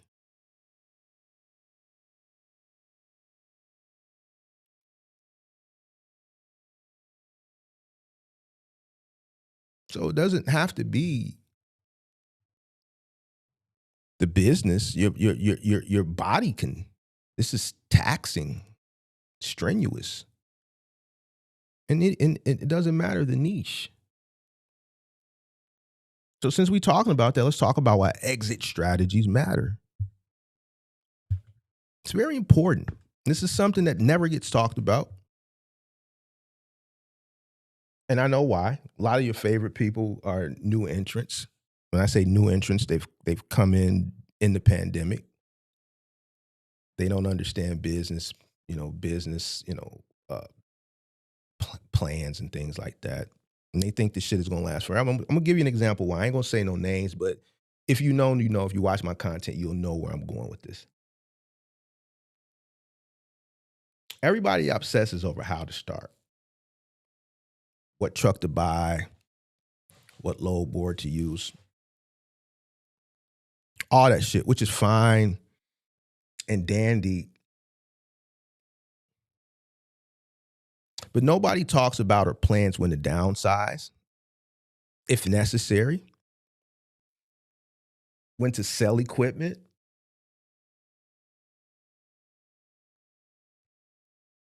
when margins no longer justify the stress.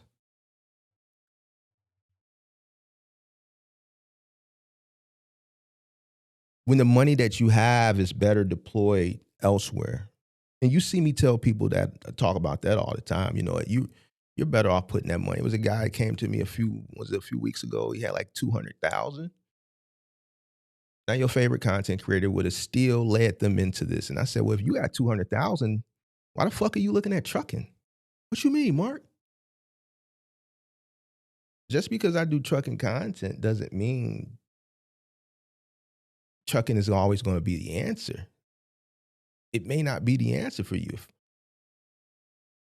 200,000 liquid, the last fucking thing that I would be thinking about is starting a trucking business.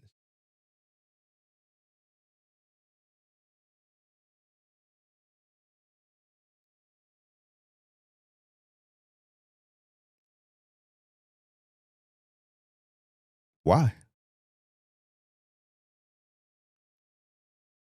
There's plenty of things that you can invest in and get a better return on your investment that are less riskier. That you don't have to rely on people. That are less stressful.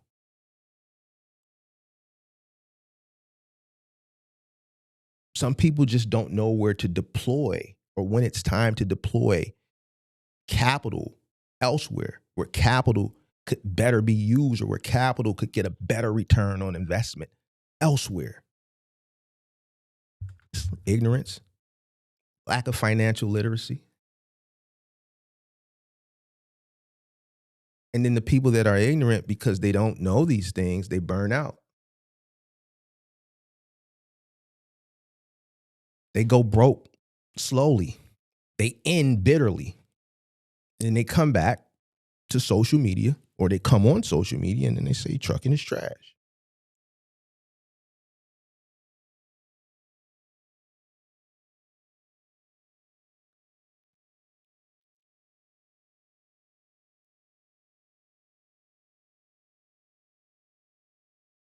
The market didn't fail them. They failed themselves. They failed to understand the game they were playing. They didn't understand what they were investing in. What do I always say?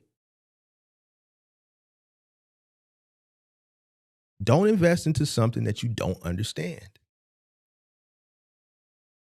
The guy that y'all sent me the other day, the Amazon guy, and then after he complained about Amazon, he started to complain about the stock market. I can't win nowhere. I can't win with Amazon Relay. I put money, I lost $100 in the stock market. You don't understand shit. You're just doing shit looking for a quick turnaround, quick come up because your favorite influencer said be a day trader. Your favorite influencer say come join Amazon Relay. Amazon got plenty of freight. Just go on Amazon Relay load board, whatever. You're failing at everything because you don't understand shit. You're just trying to chase something.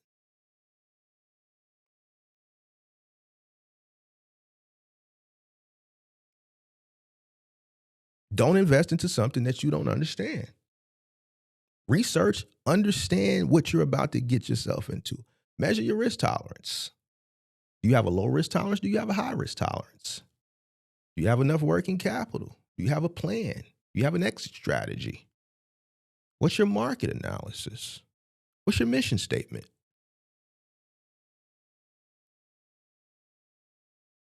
What's your competitive analysis?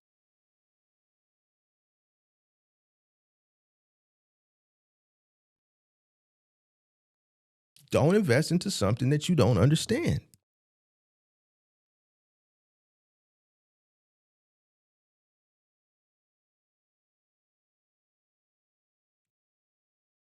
The flex is not, I'm still in trucking. I'm still in trucking.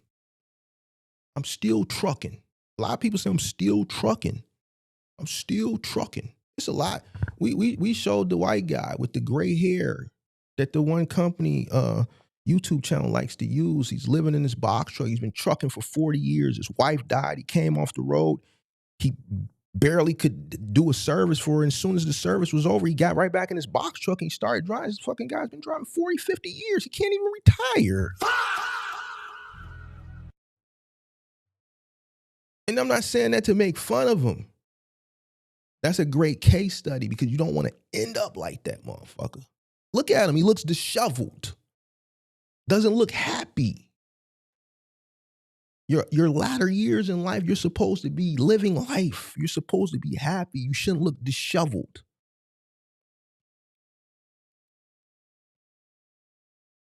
You can't even bereave, bro.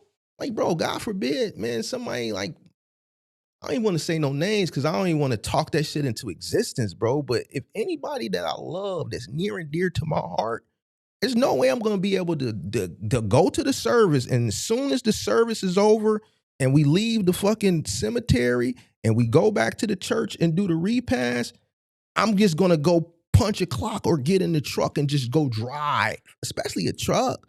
Now I'm just driving when the only thing you got to do is think, and I just bury my loved one, bro. For you to have to do that at that age after driving that many years, bro, you don't want to be like that, big dog. Fuck are we talking about? No, we talk the real over here. How you show you this motherfucking face? Fucker disheveled. Let me see if I got it. Hold on. Oh.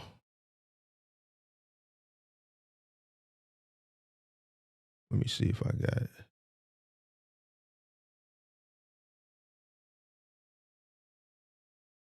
I thought I had it saved. Oh no, here it is. You know, talking, having a good.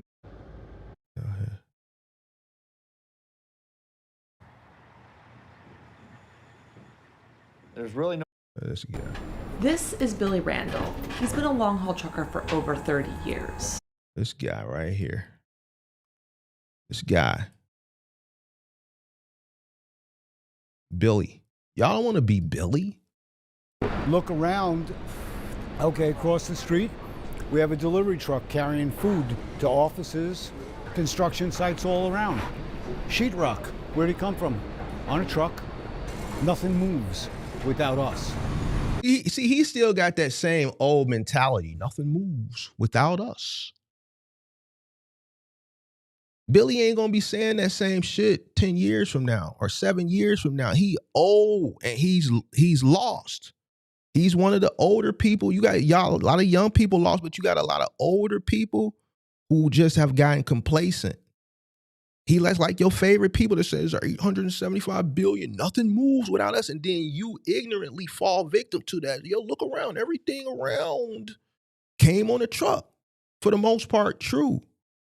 But that doesn't mean it's opportunity for everybody and this shit ain't competitive. Everybody ain't getting it. Many owner-operators now are homeless.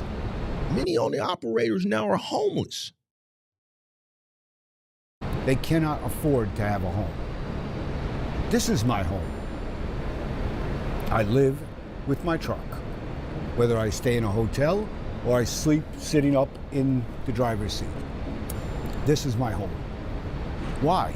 I work 12 to 14 plus hours a day, but I don't earn enough. This is Billy Randall. Billy talked about when his wife passed and he went to the service later on in this. And as soon as the service was over, he got back in his truck. He couldn't even bereave.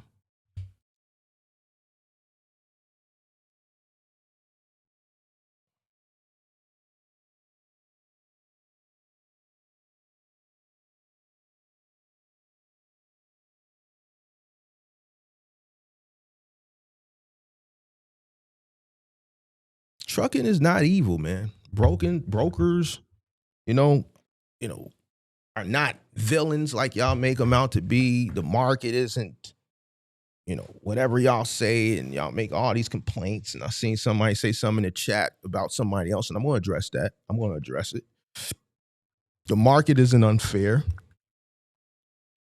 It's just indifferent.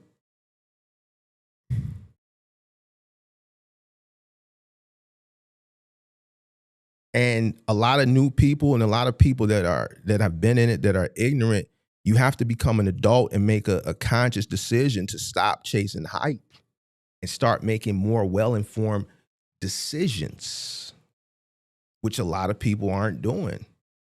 That's who this conversation's for. It's not for everybody. That's why people are coming in and they're leaving. Not 100 people in here like we normally have. They like the CPM. They like the cheap freight. They like the visuals on the screen and shit like that. But this matters too. This probably matters more than just about as equal.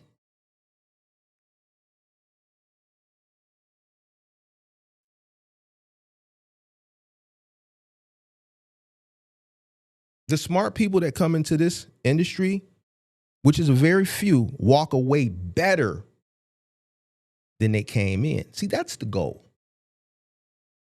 See, when I came in, I wasn't here. I still lived at home, in the bedroom that I grew up in. I was lost, trying to figure my way. Pretty much no money. Didn't own anything. College degree. Just trying to find my way. And here I am today. You don't see a lot of that. Especially this skin complexion. It's Black History Month.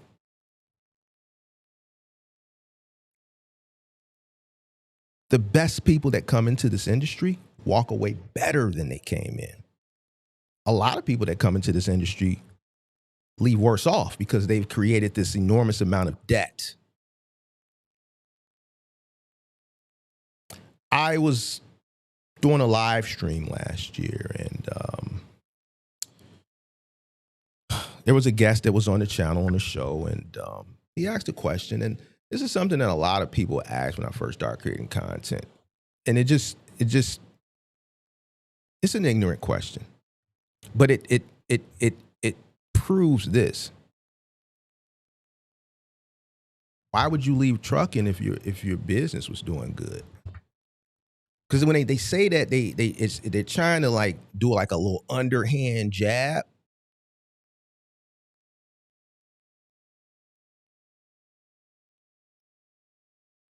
And that tells me they don't understand business. You leave at the top. You understand when you should exit.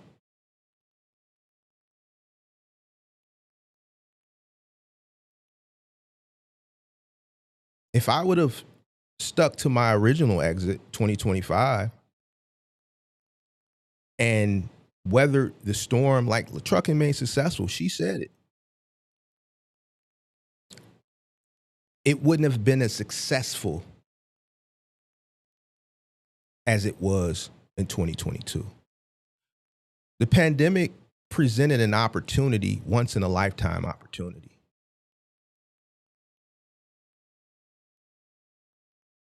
And I took it. I would have been stuck with trucks right now.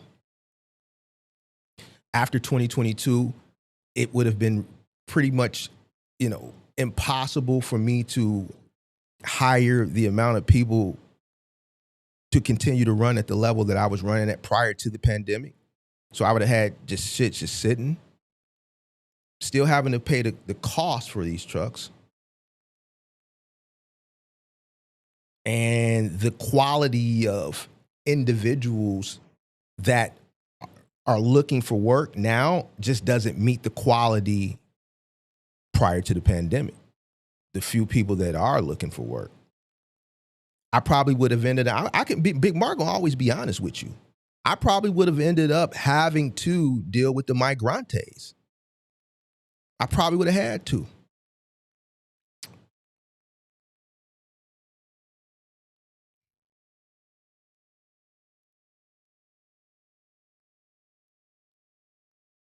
a lot of shit changed during the pandemic and fucked a lot of shit up. It fucked up people's mindset. It fucked up the way people look at work.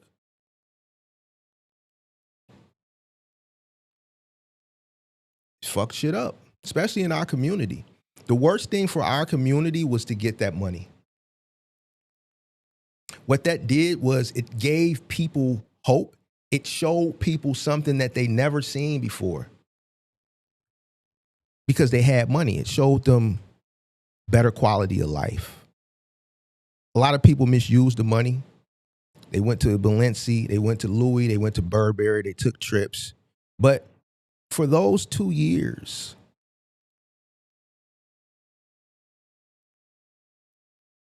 there was no financial stress. And a lot of people did illegal things to get the money.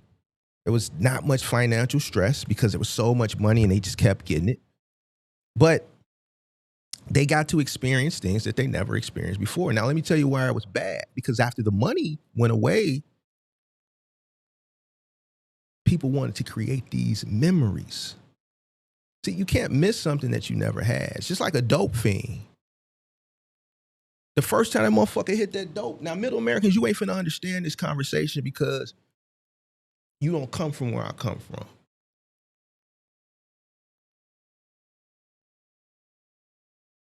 The first time that motherfucker hit that dope, we ain't talking about like no weekend warrior night, no, not sniff. We talking about motherfucker off that H. We talking about motherfucker hitting that pipe. Motherfucker take that hit for the first time. The best feeling they probably had in the world. And they steady chasing that hit.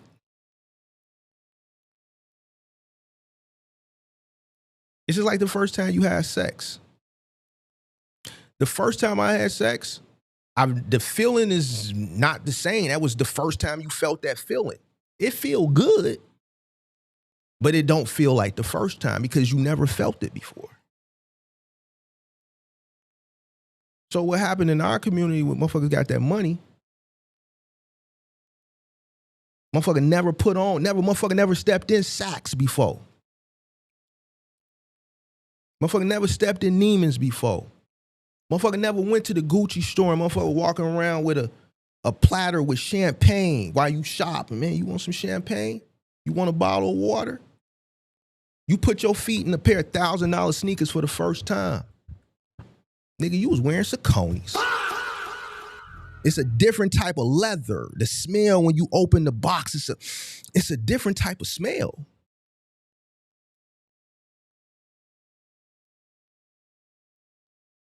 That Burberry polo, that's a different type of cotton. They treat you a little bit different. It ain't like the same. They treat you different when you go in Louis Vuitton than when you go in H&M. I ain't bullshitting you. It's a different feeling. It's different.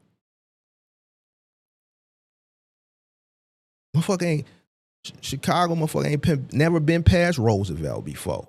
Now they on a plane to Atlanta. They in Miami. They in Vegas. Never been on a plane before. First time out of town. I remember motherfuckers calling me like, shit, man. Hey, Mark, I'm at the airport. Where I gotta go? I ain't bullshit. Motherfucker never been to the airport before. I'm telling them, motherfucker. I remember one of my workers, I swear for God, this motherfucker booked the goddamn it because he didn't know how to book the flights. He booked a layover flight to Vegas. I'm like, fuck you do that for? He said, man, Mark, I don't know. I'm like, boy, you could have just took a direct flight to Vegas. There was direct flights flying out of Chicago to Vegas all the time. Mark, I didn't know how to look for. I just saw the first thing in the price because this is first time booking the flight, bro. I swear for God on everything I love.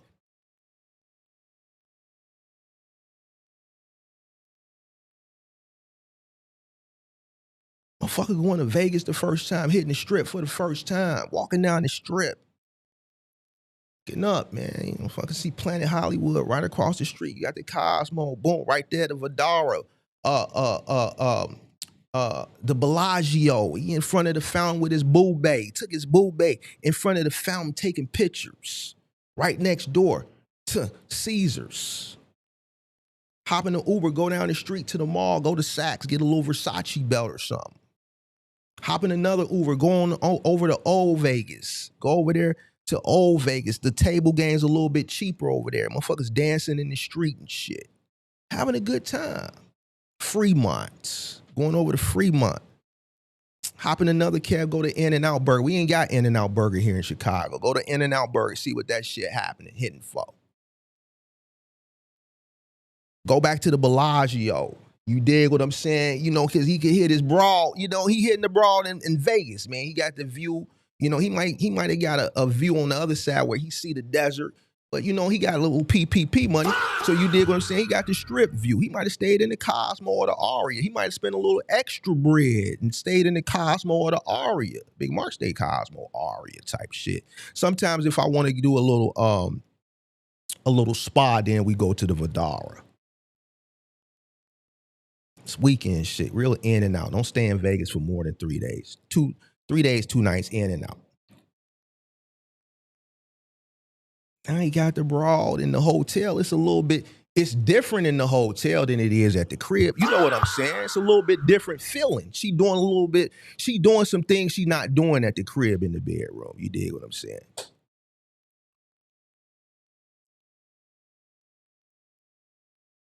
It was a great time. Money run out, but the memory's still lingering. Motherfuckers want to recreate those moments. Motherfuckers want to still go down to Burberry. Motherfuckers still want to go down on Michigan, go to Saks, Neiman's. Motherfuckers want to go to Gucci, Louis.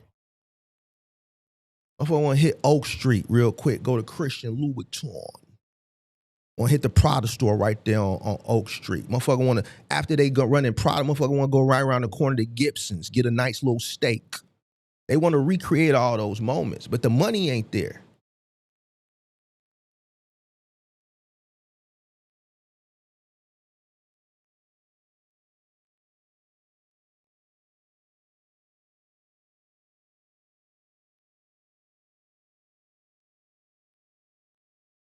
Motherfuckers can't live that type of life working for me or for you. I can give you 25, 30 an hour. I can keep you working. You can pay your rent. You can pay daycare for your kids. You can pay your phone bills. You can pay your rent. But $25, $30 an hour ain't finna get you that, big dog. It ain't finna get you stability. It ain't finna get you Louis, Gucci, Burberry, Saks, Neiman's, Gibson's, Morton's, Eddie V's. Valentine's Day coming up. You can't get no hotel room downtown. You can't go to St. Regis and get a room. You can't go to the Swiss Hotel and get the room, bro. You're going to have to fuck her in the same bedroom with them same Walmart sheets that you laying on right now. So $25, $30 an hour ain't enough. We got to start us a box truck business because, man, Big Mark, he living like that. The niggas on the internet, they saying I can live like that. So why am I going to work for Mark for? Man, we've been working for Mark, man. Motherfuckers working for me 10 years when the pandemic hit. Fuck, we gonna keep working for him for? They said on the internet, be your own boss. We done helped this motherfucker get all this shit. We finna do this for ourselves. The internet said we could do it for ourselves. So we not coming to work no more. We not going to McDonald's no more. McDonald's is closed. All these McDonald's that's done closed. These Burger Kings that's done closed. All these fast food restaurants. All these places. Go downtown Chicago, State Street, fucking from State and goddammit, Van Buren to Staten, Madison's a fucking ghost town. 10 years ago, every single retail location had a store. 30% of downtown is vacant. All the restaurants. There's no Roof Chris downtown Chicago no more. Grand Lux Cafe left. Eddie V's left. Lori's left. It's 30% vacant. One of the main reasons, the rent, the crime, but also Grand Lux left because they couldn't keep people working. Because the internet said be your own boss. So the third largest market in the country, our downtown is 30% vacant. One of the main reasons is a lack of work. People don't want to come to work. Crime is one reason. Rent is one reason. Rent is high. And people don't want to pay high rent when they have to worry about motherfuckers steady running in there, robbing their ass, or driving a pickup truck in the middle of the night, crashing a pickup truck in and stealing everything. But then another reason was the work.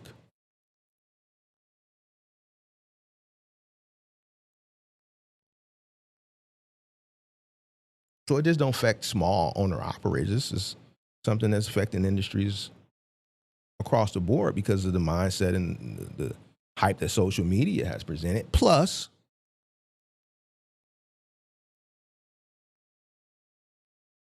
the experiences that people got a chance to experience during the pandemic. We want what we had then, and we can't get it doing this shit. So they rather come rob you. They rather go steal your car, drive it through a store, and take shit. They steady hitting Louis. They hit Rolex, drive that shit, snatch as much shit as they can, and sell it on Facebook Marketplace. Or just run up on you and just run your pockets.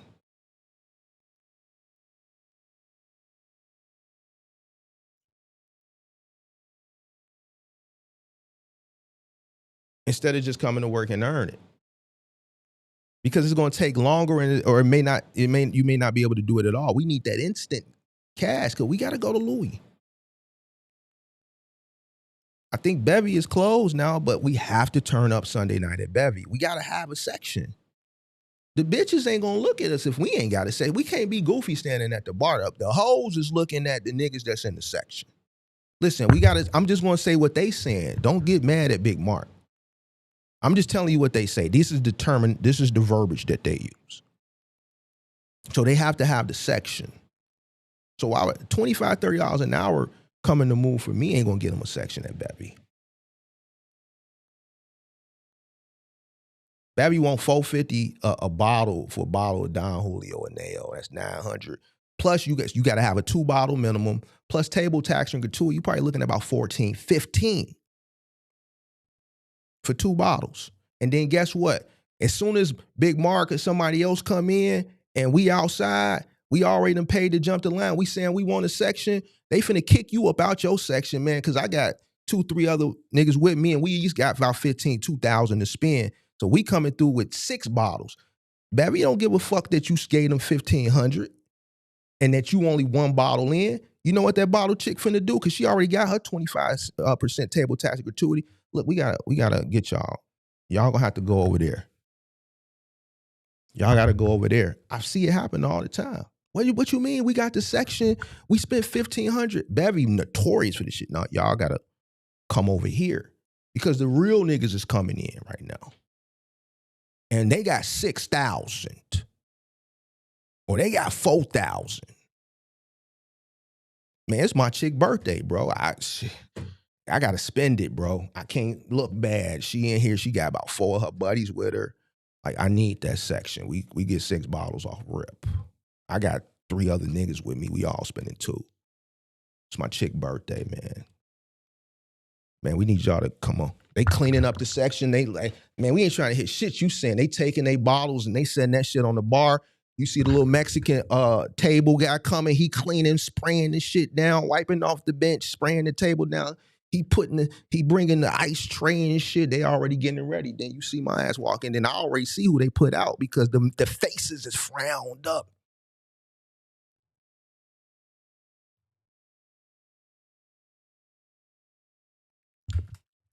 You can't do that, bro, for $25, $30 an hour, big dog. $25, $30 an hour ain't gonna get you that. So you gotta know when to exit. I knew when to exit. Top of the market. Text message, shout out to Carlton Crib. Yeah, the text he gave me yesterday. Mark, you know when to get in, get out. Top of the market. See, everybody realizing it now. I told people 2 years ago to Mark, this shit over with. I'll see you in 4 years. You got to know when to get in and get out. I got in at the right time. I got out at the right time. Now, let's say if I didn't do what I was supposed to do during the years that I was in. When the right time presented itself, I wouldn't have been prepared.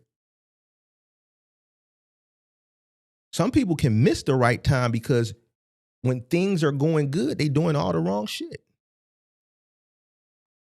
What if I would have bought trucks with notes instead of paying cash like I tell y'all to do? What if all this great time when I was making money due to people losing their homes, these unfortunate situations, but whenever something is unfortunate, that presents opportunity. You just have to find it. So I'm making money while people are losing their home. I'm making money off people's misfortune. It's unfortunate, but this is business. People are losing their homes. They hire movers. And as this going on for 3, 4, 5 years, and then when the market corrects itself, it goes from people losing their home to people getting their shit back together and people starting to buy 2015, 2016, 2017. So for 10 straight years, I'm making egregious money off of people losing their homes and we moving them. And then the market turning back around 2015, 2016, and people starting buying homes again at a high rate. Now, let's say all that time, and then I got the final mile business making money hand over fist too, because I scaled that egregiously and people buying homes, they're buying new furniture. They're buying new appliances. Now, let's say during that 2010 to 2020, I'm making all this money because I'm in two industries that are just making money hand over fist because of the economy. The economy is dictating this. But I'm tricking off. I'm doing dumb shit. I'm tricking off. I'm just doing all the wrong things. I'm handling the business wrong. I'm not buying used older equipment because I want new shiny equipment. So now I got all these trucks, but I'm paying a note on them, which my insurance is higher. Just doing all the wrong things. Then 2020 hits. Then you're gonna be like one of them people like, damn, when the money was coming in, I should have did this or I should have did that.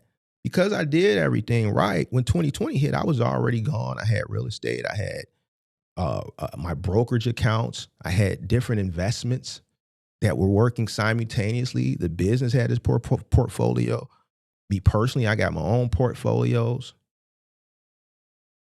So when 2020 hit, we just, man, y'all stupid motherfuckers that's coming in, believing this shit, buying trucks for more than what they're worth. Like, this is a once in a lifetime opportunity. You never could sell a vehicle for more than what you paid for it 10 years prior. And after you beat it to shit and put hundreds of thousands of miles on it. Now, I did weigh my options. And you guys know which path I took. In hindsight, it's 2020. But when I first started creating content, people challenged it because they were still in euphoria. Where are those people today?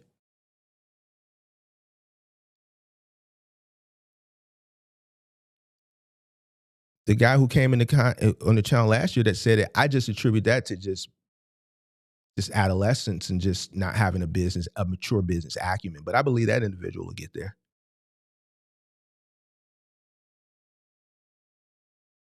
Those older people that were saying that shit, my rebuttal has always been to them, well, what the fuck were you doing the past 25 years that you're just getting into trucking at 45, 50 fucking years old?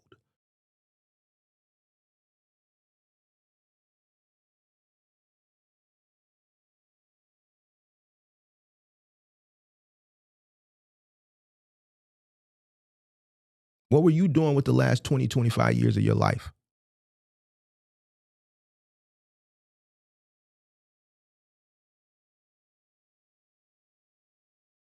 So, timing plays a very important role. as it pertains to business. The entrance and the exit. You never know when the economy will present you with a great opportunity. It may not be when you plan, but it may be a great opportunity. Let me give you another example in another industry, the housing market. Let's go back to the housing market crash. It's a business channel for the most part. We talk truck, we talk business. You know who profited when the market when it crashed? People who had cash on hand. I know a few people that were cash flow heavy at that time, and they're rich from real estate today. I got a cousin that's one of them. I wasn't cash flow heavy at that time. If I would have been in the situation I'm in now in 2008, yes, I would have a lot more property. The people that were cash flow heavy in 08, they bought property for nothing. 2 flats here, single family homes in here in Chicago were going for $10,000. 2 flats were going for $20,000 and $30,000. 3 flats were going for $30,000 and $40,000. Full gut rehab, $20,000, $30,000 in, you might be $40,000, $50,000 in. The unfortunate situation that happened to many people during that time period presented an opportunity for people that were cash flow heavy. Timing played a very important role for people who had cash on hand at that time. It's the right time to get in it if you had cash. Now is the right time to sell. The market is inflated. Those same properties that you bought for $40,000 then, here you can sell for $400,000 or $500,000 now. And that's after 15, 16 years of profit of renting those units out.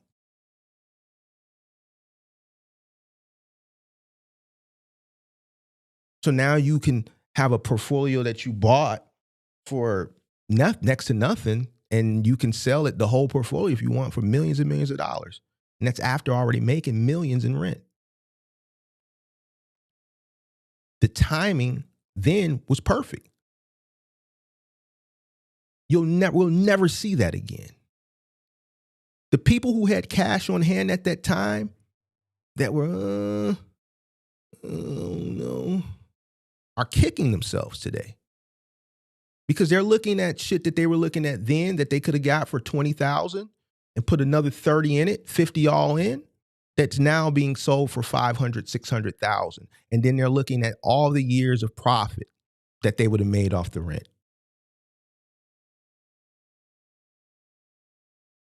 They're kicking themselves. If I would have been cash flow heavy in 2008, 2009, I'd be upset too.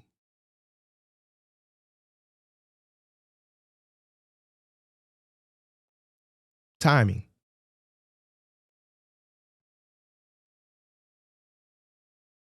Timing.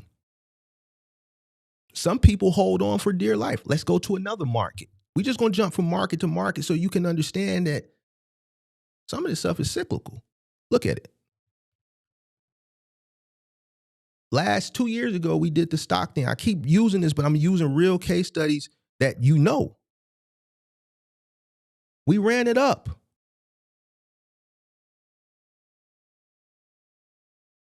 I said, let's go.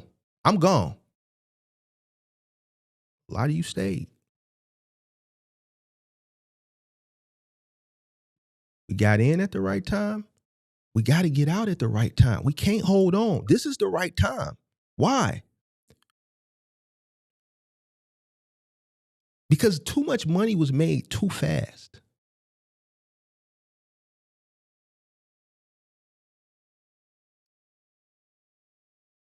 Not a normal amount, not an expected amount, too much money. Something's not right. This is not normal. It ran up quick. It's going to come crashing down hard. And it did. Like a week after I said it. It hasn't retraced. It's been 2 years now.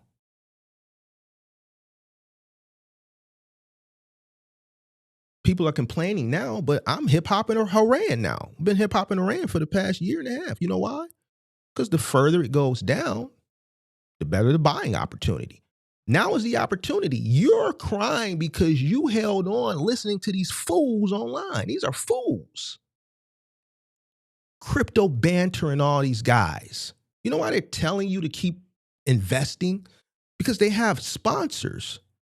And if they tell you the cycle is over with, that defeats the purpose of the sponsors. The sponsors are infusing them with bags. And they have to keep you, the hype and the euphoria there, and you in the market to run their bags up.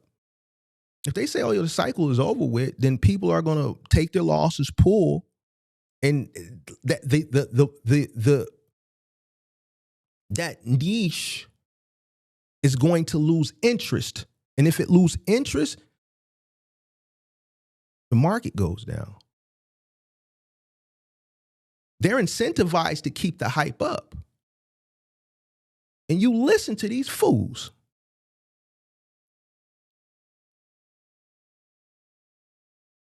I'm looking at it because I'm following the money. How is it going to continue to rise? Where's the retail investment going to come from? The retail market doesn't have anything to invest.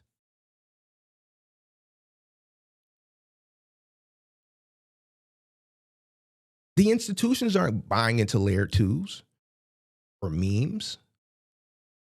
This is all 100% retail. Where's the money coming from? Why have we made so much money now? Why is the cycle running in reverse? These are questions that I'm asking myself. I don't like the way this feels. I've made too much money too fast. I'm going to take all this money. I'm just going to exit out. Now, if it continues to go up, so be it. I've already made way more money than I expected to make in this short period of time. I'm okay with that. And if it continues to go, I'm fine with that too, because I'm fucking thousands of X'd already. But based on my experience, when something sounds too good to be true, it probably is. When things don't feel normal, follow your first mind. These are just intuitions of a good investor, a good business person. Follow the money.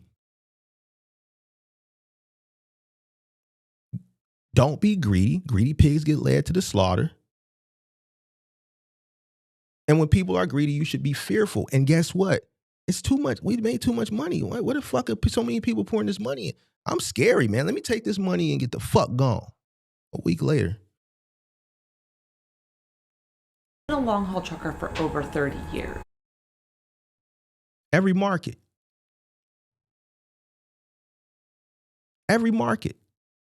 pretty much operates the same.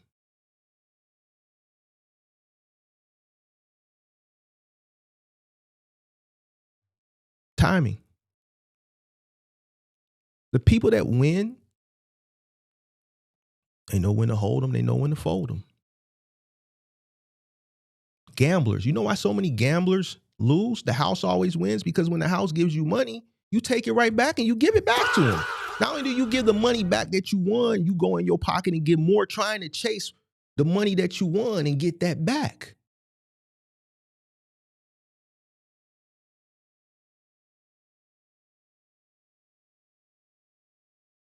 It's all the same. I told motherfuckers 3 years ago, YouTube just randomly showed me I forgot about this shit.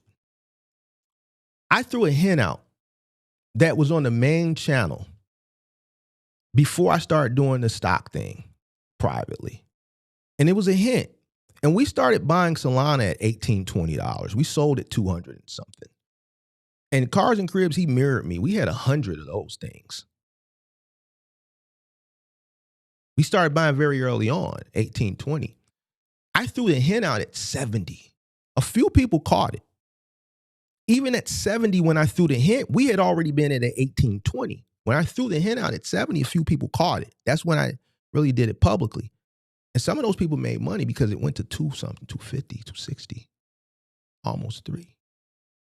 And I don't know, I guess this should be listening. And they showed me this.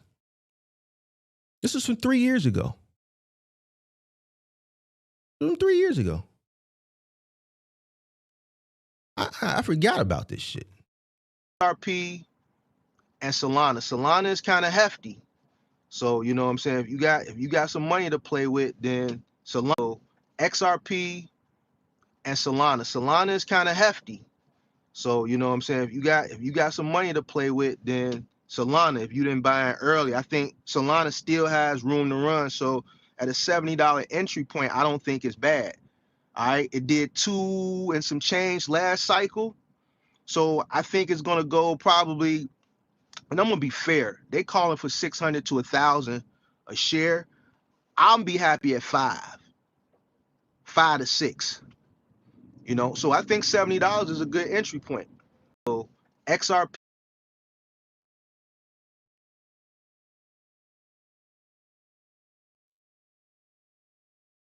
This was 3 years ago.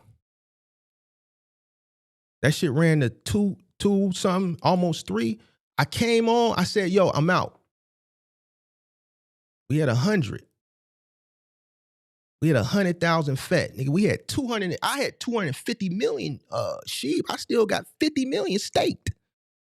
I still got 50 million shares of that staked. So I've been dropping little gems. But the thing is what people keep saying, Mark, we want you to bring it back. We want you to bring it back because they seen the money from my plays. But the thing is, when I told y'all let's ride, majority of y'all didn't ride. It's time to go.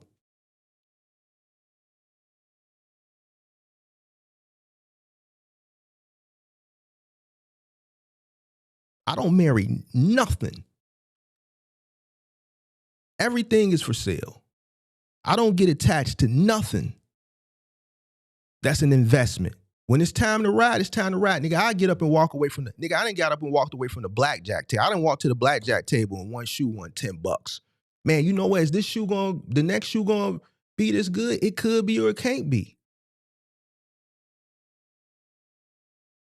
But shit, $10 in 20 minutes, one shoe, I'm gone. Greedy pigs get led to the slaughter. I could tell you a story about that too. Young and dumb, not knowing when to leave. But that experience happened in my 20s. The older you get, the wiser you get, you become a better business person, a better investor.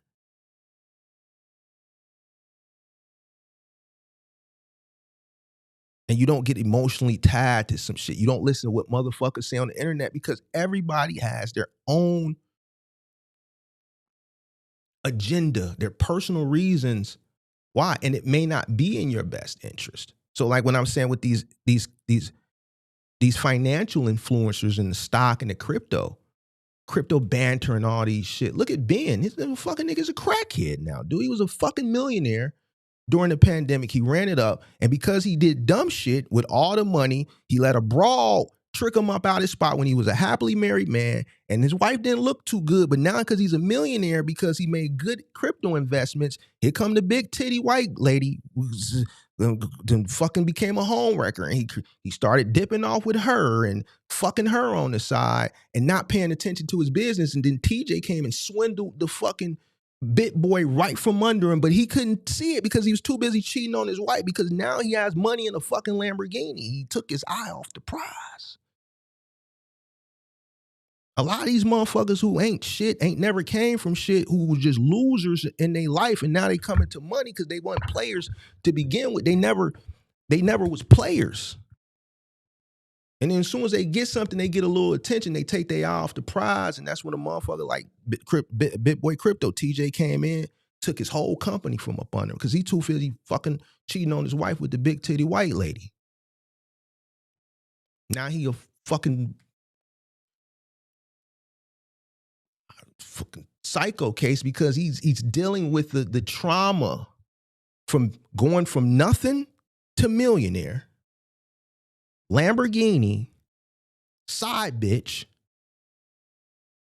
Gucci tracksuits, to nothing. And it's not the fact that he went to nothing, it's how he went to nothing. Took his eye off the prize. Got distracted. didn't know when to move on.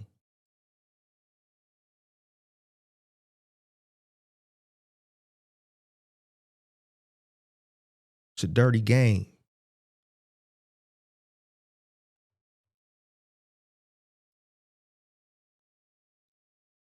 I gave too much game today, bro. I ain't gave too much, bro. I don't even know if I want to talk to nobody. I might put this on members only. Fuck this shit, bro. Straight up. Because I be feeling like, bro, I didn't help too many people in trucking, in investment.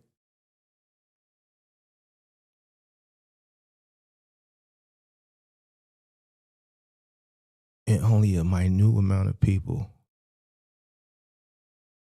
you see the results. Because people don't apply or people get greedy. Or they don't use this. See, this is why it goes back to yesterday. Hold on, did I turn the phone line on? Fuck, I put the damn thing up. See, that's just a habit, just pressing the button once I'm done with the lecture, and then I gotta fucking turn it on. What time is it? Should be pissing me off when I be thinking about like certain shit, bro. Like I'm just like, fucking get it. Stop listening to this dumb shit that y'all be listening to. These people, it ain't just in trucking, it's in other fucking niches in YouTube. Now this motherfucker's telling everybody to sell. For the past 2 years, you've been telling people, yo, we're gonna get a second phase. We're gonna get a second phase. The black nigga been saying, no, you're not. Where's the money gonna come from? The black nigga was right.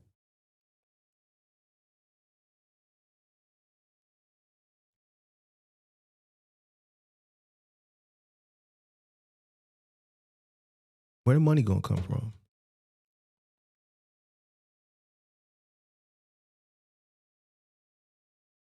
In order for the market to go up, there has to be buyers. In order to make money, there's got to be buyers when you decide to sell. Where's the money going to come in to buy to drive the market up? Oh, it's coming. It's coming. It's coming. This fucking guy. This fucking guy.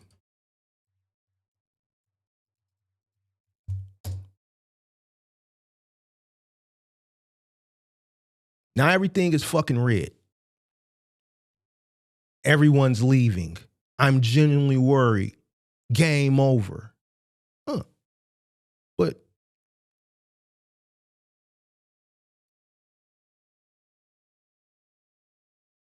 all this time,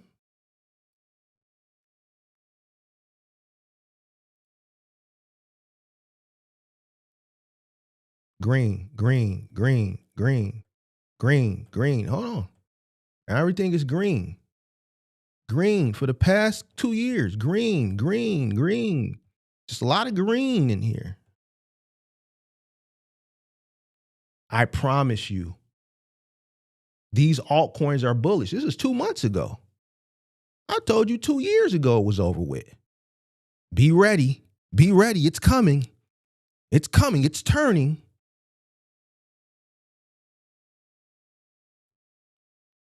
Now everything is red.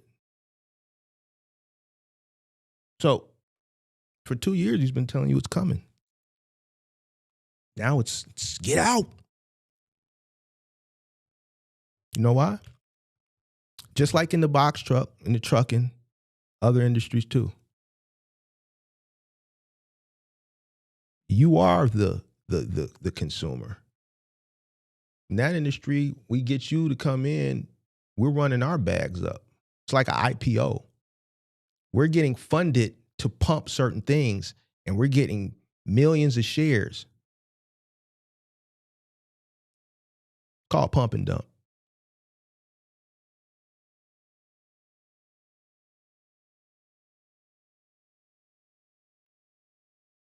So it's just not trucking, and you see it in other niches too. Phone line is open, man.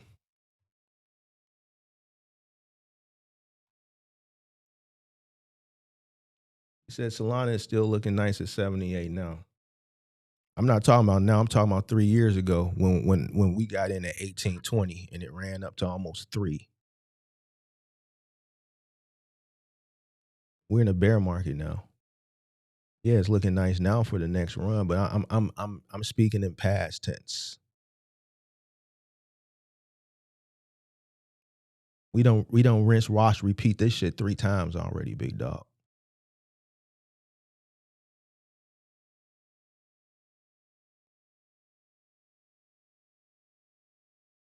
Phone line is open, bro. Matter of fact, I ain't even finna be sitting because I'm low key. I'm upset, bro. I just feel like fuckers don't get it. My homie again told me this morning, like, bro, how long you gonna do this shit? I swear for God on everything I love.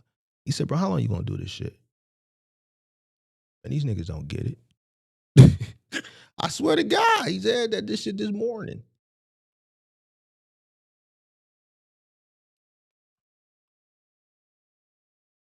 So they don't get it, big dog. He, outside of Card and Crib, he told me yesterday, he told me again this morning. He was like, you was right.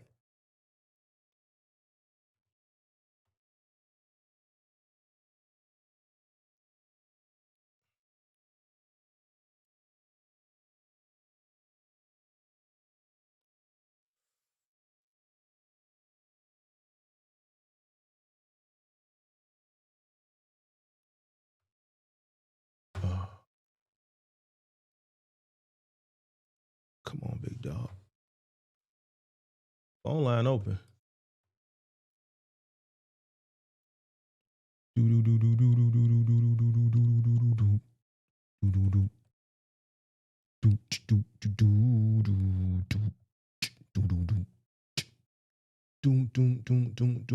was a clear black night, a clear blue moon. Warren G was on the strip trying to consume some shirt fun to eat so I can get some funk chilling in my ride. Rolling all along, just hit the east side of the LBC on a mission trying to find Mr. Warren G.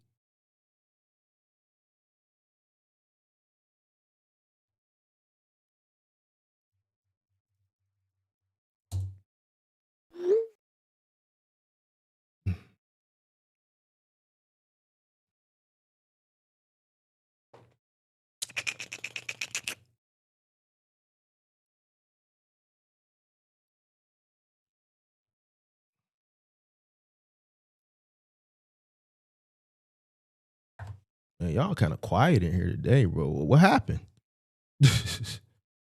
What happened, big dog? Y'all kind of quiet, big dog. What's going on?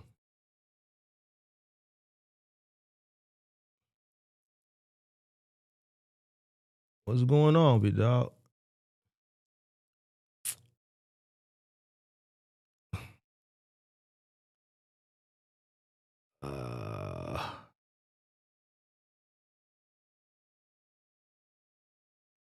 Said you just finished watching the video where the guy was giving allowance to. That was the trucker guy. That was the trucker guy from weeks ago. Was Big Vic trolling with that "Say No to Cheap Freight" hoodie? He might have. I don't watch Big Vic. I don't know. Y'all tell me. Do we got to reopen that? Because we got some shit we could reopen, like that 70% shit. I don't think Big Vic want no smoke with Big Mark. We got that 70% profit margin shit. We got that 100,000 mile CPM. Just put 100,000 miles in there. We got that. I don't think he want no problems with the big homie. So I hope he not. I hope he not trying to pick because right now what I'm noticing on YouTube, since views is really down, I'm noticing in every niche people looking to have beef. The Corey and Anton shit started a whole. It's just fucked up. You got Corey Holcomb, now he beefing with lead attorney, and he done brought O'Shea Duke Jackson. You got all these reaction channels. So everybody want to beef. I don't want to beef. Because here's the thing. I done had enough beefs. Motherfuckers like playing games, but I'm not going to keep it borderline no more. I'm not going to, if I'm going to beef with you, we going to beef. And I'm going to go there with you. And I don't want to do that. I don't think he wants to smoke. So, because he said 70%. We got that. We got that 100. We got a lot of shit. I don't think he want that with Big Mark. I don't think he want that. I hope not. I don't watch him. You see what I'm saying? If he got that, then that's just show his ignorance as far as cheap freight, because that shit don't exist. So to print up a hoodie with that shit goofy. Ain't no such fucking thing. Explain to me what it is.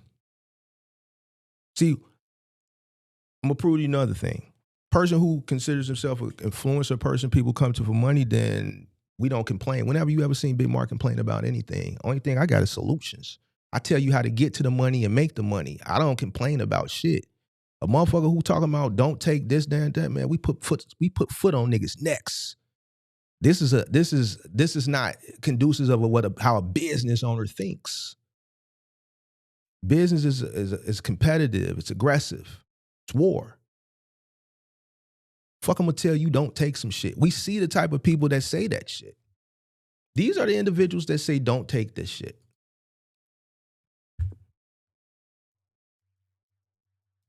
We got to go back to our case studies. We have to go back to our case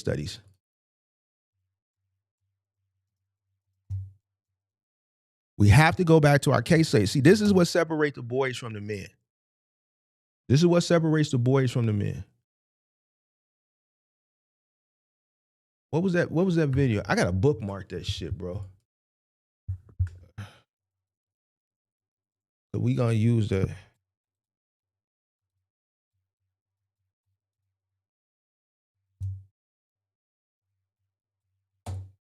We gotta bookmark that shit. Hold on.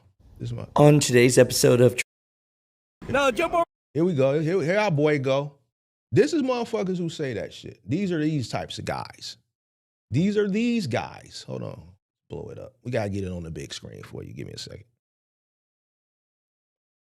This is the type of people that say don't take cheap freight. This motherfucker right here. He's out of business now. See, guys like this who go spend all this money and increase their operation cost, they go buy a brand new long nose Peterbilt, $250, $275, then put $60,000 in upfitting to it, fucking chrome, dropping it, headlights, grill, lights, pipes, all this shit, right? These are the over here, man. Jump over here real quick. You know, these guys. We were having yeah, jump inside. Look at it, beautiful. All right, I appreciate that. We not hating on it. It's a beautiful truck. See, people who don't know no better, they gonna say, "Oh, Mark, you hate?" No, it's a nice truck. But let me show you something real quick. Hold on.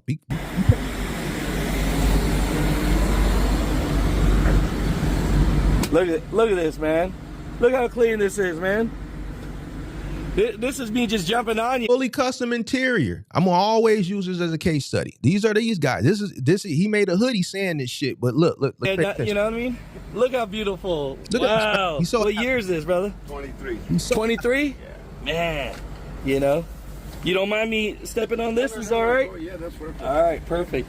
And so, hold on. We're having a real conversation. Here come the best part. And you were just talking about how many years you've been trucking? 25 years. 25 years. 25 years he bought this and spent all this money on this shit. Pay attention. And we're just waiting for rates to come back, huh? And this goofy motherfucker, we're just waiting for rates to come back. We're just waiting. You hear this goofy motherfucker? Listen. Rates and diesel prices, everything, you know what I mean? And get these. Waiting for rates to come back. Hold on, but that ain't the good part. Stupid truck drivers, so-called. Yeah. You know what I mean? Have them, get the right rates, you know what I mean? Don't do a cheap freight, man. You know. You're killing everybody else. Don't do cheap freight. You're killing everybody else. There it is. There it go. We didn't tell you to go out and buy that expensive ass truck. We didn't tell you to put all that money in it. We didn't tell you to go buy that truck with a $5,000 a month note. So the person who went out and bought a modest truck whose operation cost is lower, who can operate more competitively, take better competitive rates than you, is killing you because the freight he's taking is cheaper. You can't afford to take it because you got a really, really expensive truck. You could have just went out and got a Freightliner, Cascadia. You didn't have to get a long nose Peterbilt brand new in 2023.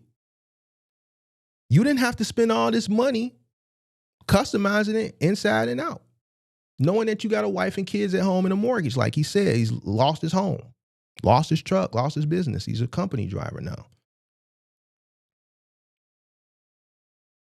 So stop taking cheap freight because you're killing everybody else. Everybody else is him.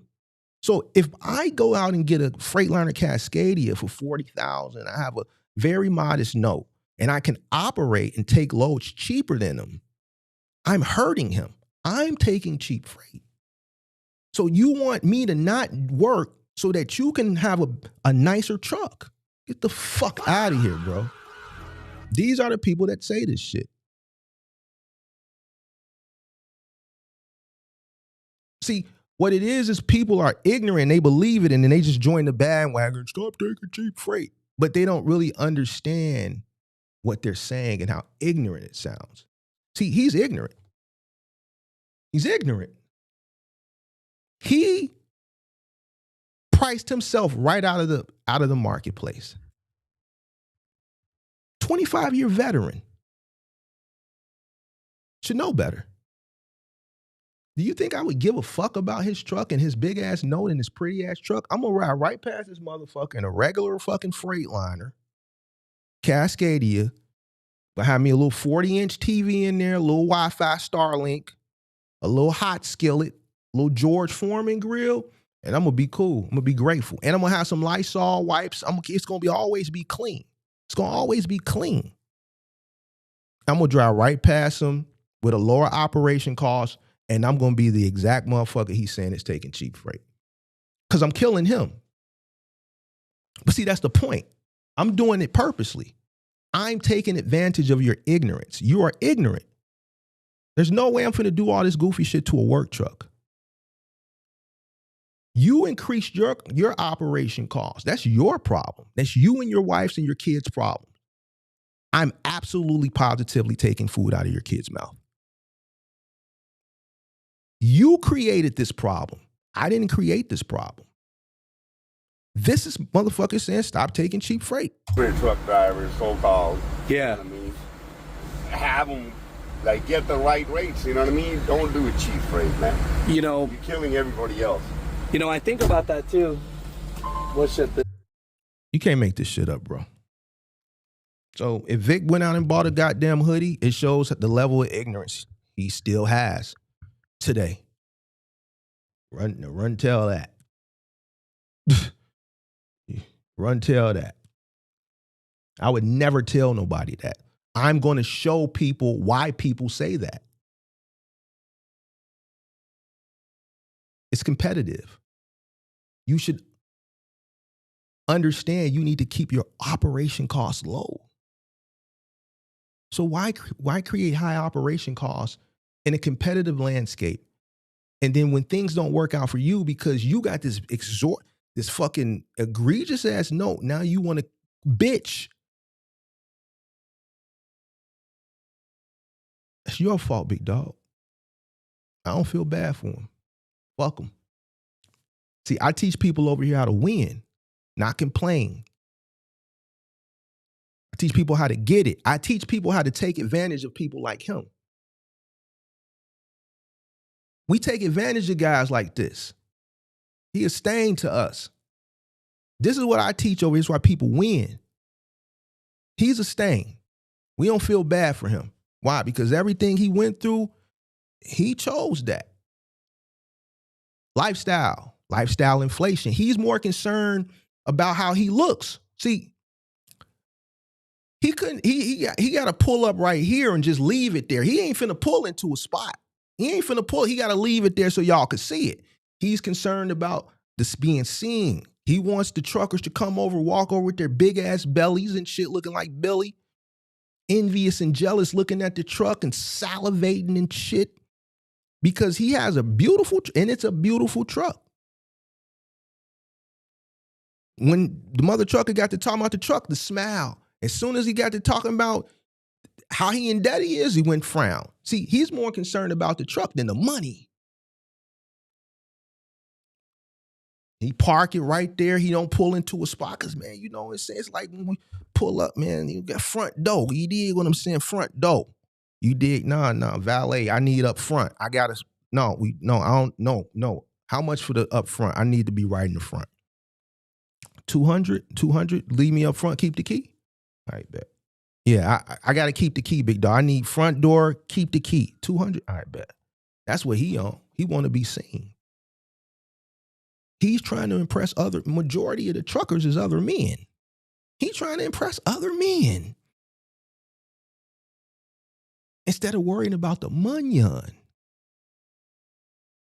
These are the guys that say stop taking cheap freight. Fuck out of here with that goofball ass shit.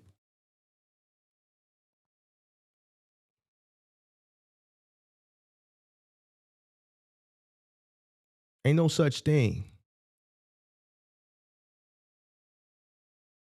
Yeah, so go tell Buddy I said that. Tell Buddy I said that.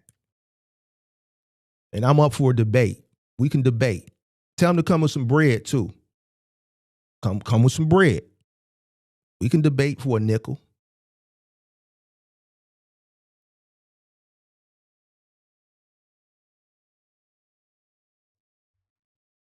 Like,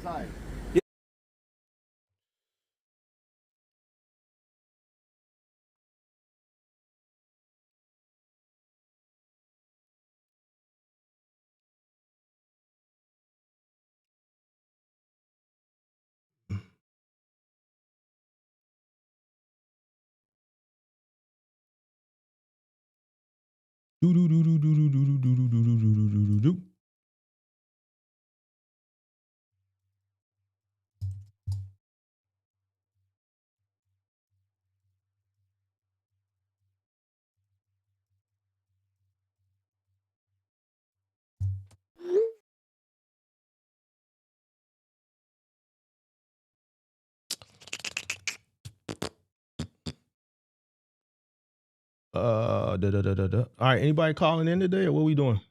Y'all kind of quiet, man. I don't think we hit a lot of not feelings, but I think a lot of people are thinking, bro.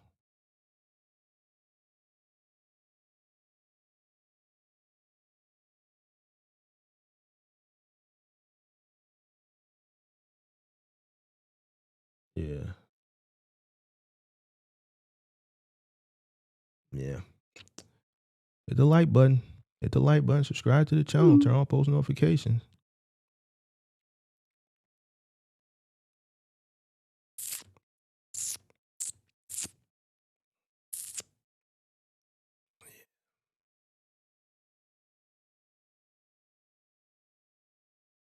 Yeah. Yeah.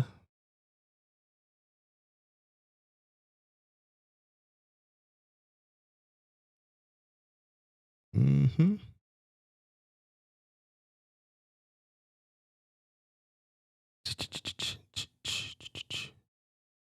Yes, Lord. Let's Lord. Hey, man, listen. To talk to him about that, right? Real shit on my soul. They don't know. Yes, sir. Yes, sir. Yes, sir. Yes, sir. Yes, sir. Yes, sir.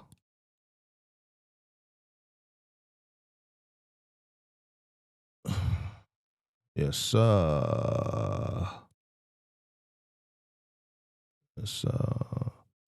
Going to be honest, the fact that Mark goes live every day and straight spits the ism is a blessing that so many people haven't even caught on. I can see you blowing up in the next 5 years. I doubt it, big dog. I'm going to tell you why. I doubt it. I'm going to tell you why. It would have happened by now, for one. Two, if you would have listened to me 4 years ago, majority of the people would have been rich by now.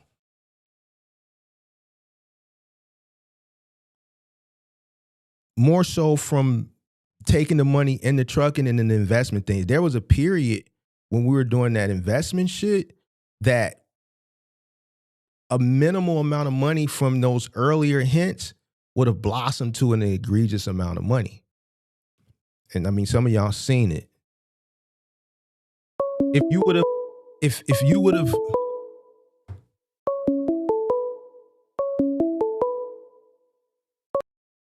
hello, Mark? what's up? Hey, what's up, man? How you doing? Good. How about you? Good. Hey, I've been listening to you for like maybe 2-3 weeks. I just barely got into the box truck, right?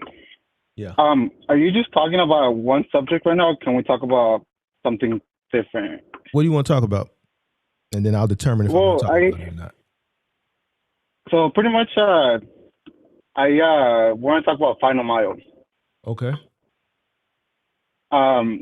So I've been driving I have a Class A license for the last 5 years, pretty much. Mm-hmm. And pretty much, you know how the new law that passed where people have to be like resident citizens and all that type of stuff. I am under DACA, right? I was brought here by my parents illegally, pretty much, and you know, they gave me I have a work permit. I'm here legally right now, right? But pretty much they stripped me off my license, right? So I pretty much like looked into different I checked like job sites and stuff like that, and they're all paying like pretty minimal, which is like $22 an hour. I'm in California, right? Mm-hmm. So I decided to buy a box truck. I did a lot of research before that because when I heard about they're going to take our license away, so I started saving my money. I started looking into box trucks, and I have pretty much right now I'm working, and so anytime like you get off from life, I do go into your podcast, look up Final Mile, and I pretty much was able to get with the RXO right now. And I'm pretty much getting close to onboarding with them. And I just, you know, listening to your podcast, you were talking about how if you have never done Final Mile, not to do it, right? No, not to do it, but to get some training to understand what is involved. If you've never professionally moved anything in and out of places before, then you're going to have claims, bro. You're going to damage the goods. You're going to damage the property, and they're going to charge you for it. See, what you're doing now is just you're OTR, right? No, so I was working in like the food industry. So I was working for Cisco, Gordon, Cisco, U.S. Foods, delivering like food products to Starbucks, all that type of stuff. Right. So this is totally different. Like, where do you live at? Where are you from? I don't want to talk about where I live at. Well, I need to know that. I mean, you want. All right. Well, then you want. Listen, I can do this here, but it's certain information I need because I need to understand your market. So I didn't ask you for your address. I pretty much stay by Manteca, California. Okay, what's the population there, big dog? I don't know. I haven't looked into that. Okay, well, then you want me to give you shit, but you got to give me what I need too. Okay, so look into what's the population there. I need to know what the market consists of. I need to know if there's opportunity there. I need to know what the landscape of the architecture as far as the homes are there. Are they single family homes? Are they ranches? Are they bungalows? Are they two flats? Are they bi-levels? Are they, you know, all this matters when it comes to Final Mile because you're going to have to maneuver things in and out of things. You're going to have to figure out ways to maneuver something the size of a watermelon into something the size of a lemon. So all this information I need to know. So, I mean, I understand you want to be, you know, discreet. I mean, the only way you can be discreet with me, you're going to have to pay for a coaching. I mean, why pay for a coaching when you can talk to me for free right here? Yeah.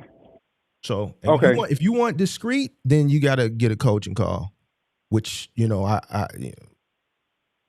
you can, but, you know, so it's not cheap. Yeah. Well, so I have talked to like the RXO team, right? And pretty much I've gone to the warehouse to look at how they do things. they're talking about like they're getting about like 15 stops to 26 stops, right? Because I believe they do have a lot of product. I guess they're just based off Costco. They just deliver items from Costco, right? Mm-hmm. And then their minimum is 750 per route, and they can go up to like 1,200, depends on the stops and stuff. And they also pay for your fuel. And even before that, I know how you talked about like, you got to know how to maneuver things. I did it back then. They do have this thing called Amazon XL, right? Where pretty much we deliver like furniture, not so much of bulky items that big, right? But also, I do have somewhat experience doing that. I mean, I know how to install washers and dryers and all that type of stuff. So I feel like I'm kind of like in the middle, Mm-hmm. I do feel like right now, in this area, in the California area, Amazon Relay, I looked at the load board, and they're paying like $1.80 per mile.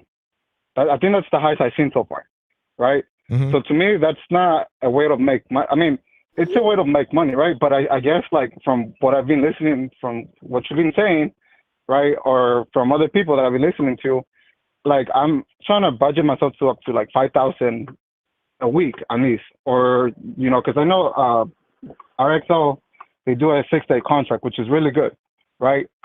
But that's where I'm at right now. Mm-hmm. So I mean, it doesn't sound that bad, and I feel like Final Mile it is the way to go for me. Mm-hmm.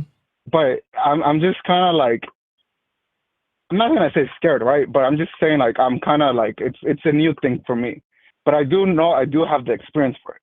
But I mean, when you talk about it, that you with feel like things, you got the experience. What have you done? well, like I said, Amazon XL, they deliver furniture. I used to go like, let's say a pool table, right? It was remote choice. I would have to go with my helper to the second floor. You said you work for right? XL? And it's called Amazon XL. It's pretty much like heavy items. Like let's say you buy a pool table, right? Then they Amazon do have XL through a DSP?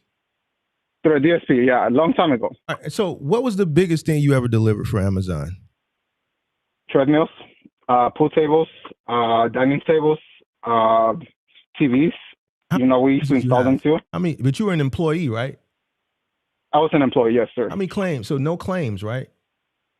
I mean, I wasn't. I don't know how many. What do you mean claims? Like towards like I was damaging. So, do you understand when you become a contractor, you are responsible for the claims? Yes, I know that. All right, cool. All right. So, and you said you got $5,000. You said, is that what you said? No. So I'm trying to. So pretty much like the way I see it, right? Let's say, I know the lady that I spoke to. She was like, "Hey, like let's start you off like at 3 days, see how you do, with your helper and stuff, and then that way like you can go up to 6 days. I just gotta see. It's based off performance. It's based off, claims and all that type of stuff. Like, so that's where I'm trying to go to, right? I'm trying to. I mean, at least 5 days. I mean, I start with 3 days, right? Within a month or two, can go up to 5 days, right? And then climb myself up to like 6 days if I can. Mm-hmm. But like I said, I just don't know, like if I should go for Final Mile or just kind of like you said, like and like I try to. The lady did tell me, man, she's like, you're able to go with somebody because I believe they pay like $150 to go with someone. She's trying to put me in another truck with that for 2 weeks. That's what you should do.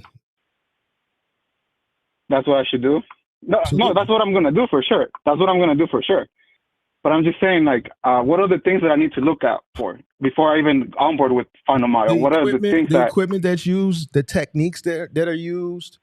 You need to pay attention to the different settings as far as the homes and the apartments and shit like that.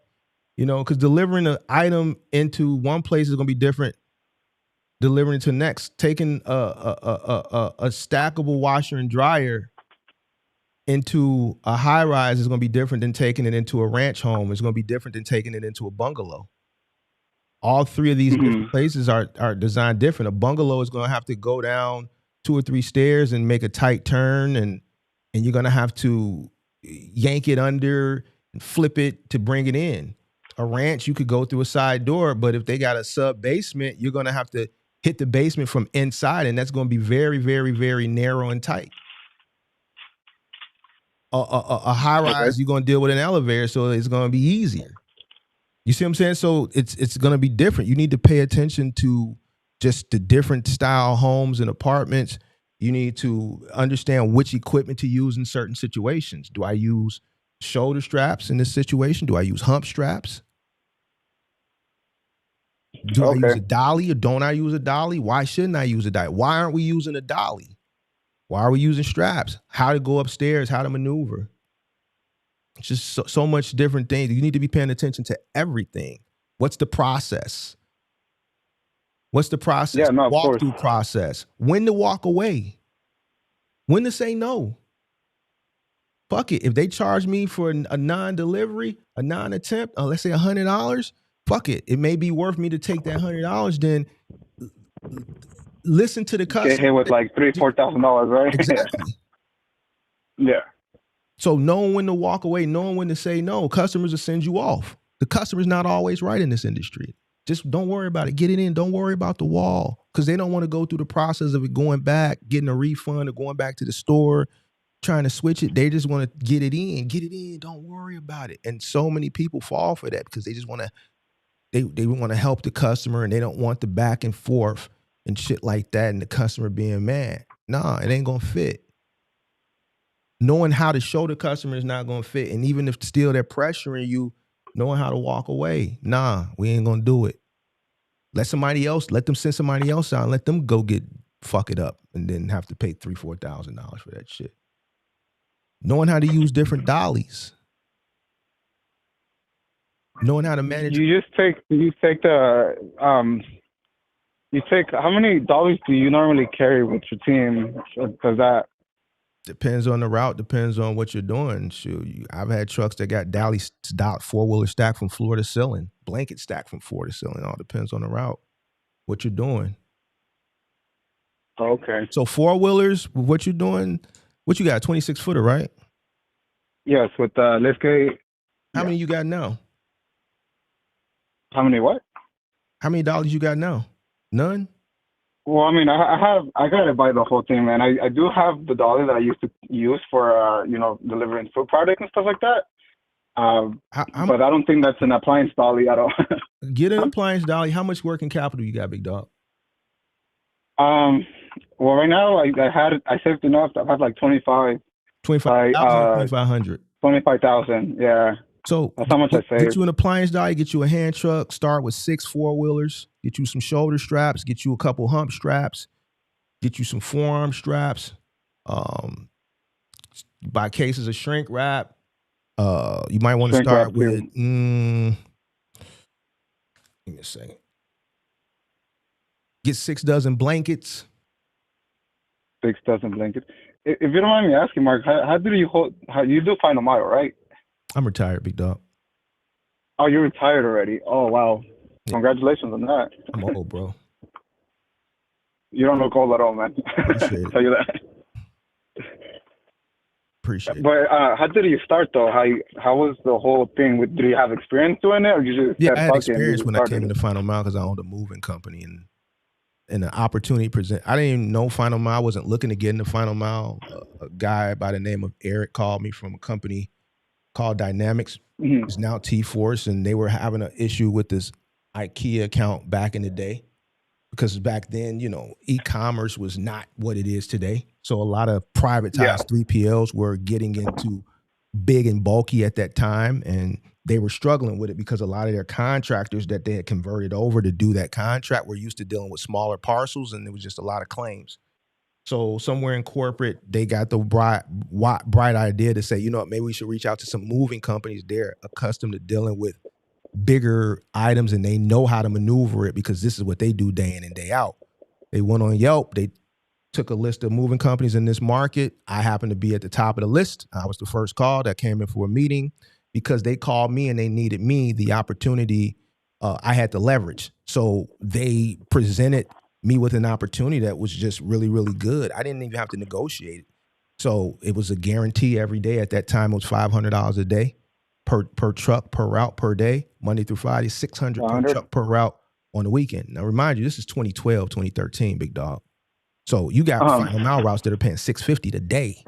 You dig what I'm saying? So You got to remember 500-600, 2013, that it wasn't like $600 today. You see what I'm saying? Labor was a lot cheaper. Cost of operation was way cheaper, right? So $10 an hour was, people were fighting to make $10 an hour back then.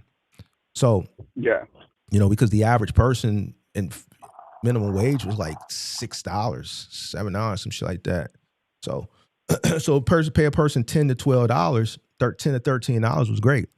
And then that's how I got into it. And it was just, by coming from the moving industry, it was just a piece of cake to my guys. And we just pretty much took over that contract in that 3PL, and it opened up doors for other opportunities in that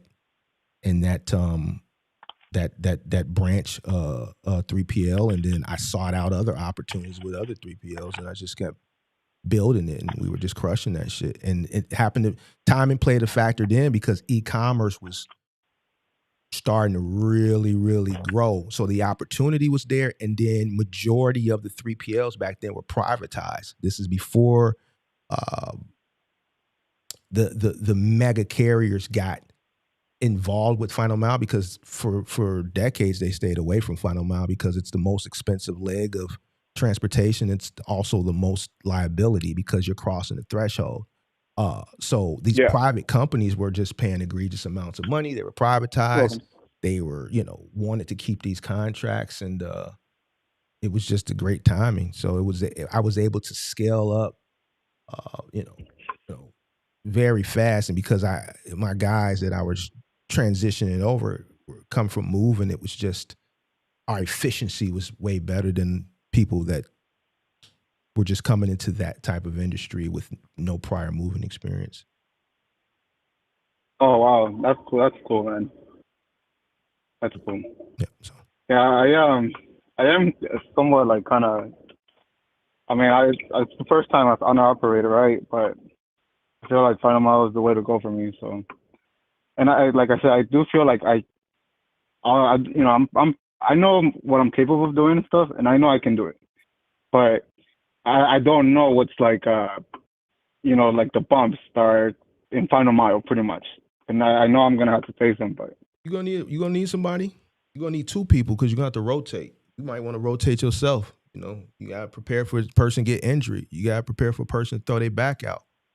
Anything could happen, so you can't just depend on one person. You're gonna have to rotate. You're probably gonna better get two guys and just rotate them. I would try to find a helper and another driver, and then outside of that, just claims. Being efficient and just preventing claims. You're gonna have to sacrifice your body a lot. It's gonna be sometimes where you're gonna have to squeeze something that's really big into something that's small, and it can get in, but you may have to. You're going to jam your fingers. There's going to be a lot of bumps and bruises, a lot of grueling days, but that's what comes along with it. And just make sure you're paying attention. Runners, protecting floors. Floors is going to be, you're going to have nightmares about floors. See, I'm not really tripping on walls and shit like that. It's nothing but patch and paint. We get that shit done under $100. Keep a handyman on speed dial. Do that shit yourself. Keep some spackle, a putty knife, some tape on the truck. Boom. You can solve that without it getting back to 3PL. Listen, we can patch this up right now. What's the paint code? Whoop, wop, wop. 9 times out of 10, they're going to be like, we got some extra paint. Just smooth it out, sand it, wait a few minutes, let that shit dry, sand it, wop, and they might say, we'll paint it. Or get the paint code, run down the street, get a sample thing of paint, $5 at Home Depot. Once you get the color code, boom, go get a sample thing of paint about that big, $5, the little roller, whop, hit that shit. That shit under $100. You do that shit yourself. That shit a $15, $20 fix. It's the floors that you got to worry about. So when you talk about the floors, right? I do have a buddy of mine that does like construction. He works on homes, builds homes, whatever. And they're licensed to do it, right? Can the customer request, let's say I messed up like their whole floor, right? What's your guy? Customer always gonna go with who they want to go with. Okay, so we can't choose for them then? No, because here's the thing: if you come in and you scratch, because I just got my floors done. If you scratch my floor, I don't want to deal with your guy. Your guy gonna come in and tell me he gonna do that one little area. I don't want that one little area done. You know why? Because it's not gonna It's not going to blend in with the rest of the floor. I want the floor to be consistent. See, once I had these floors done, let's say 10 years ago, and you just fix that little area, you come in, you sand it, right? And then you coat it, it's not gonna match with the surrounding area. It's not gonna be consistent. I want my shit to look like how it looked before you came in here and fucked it up.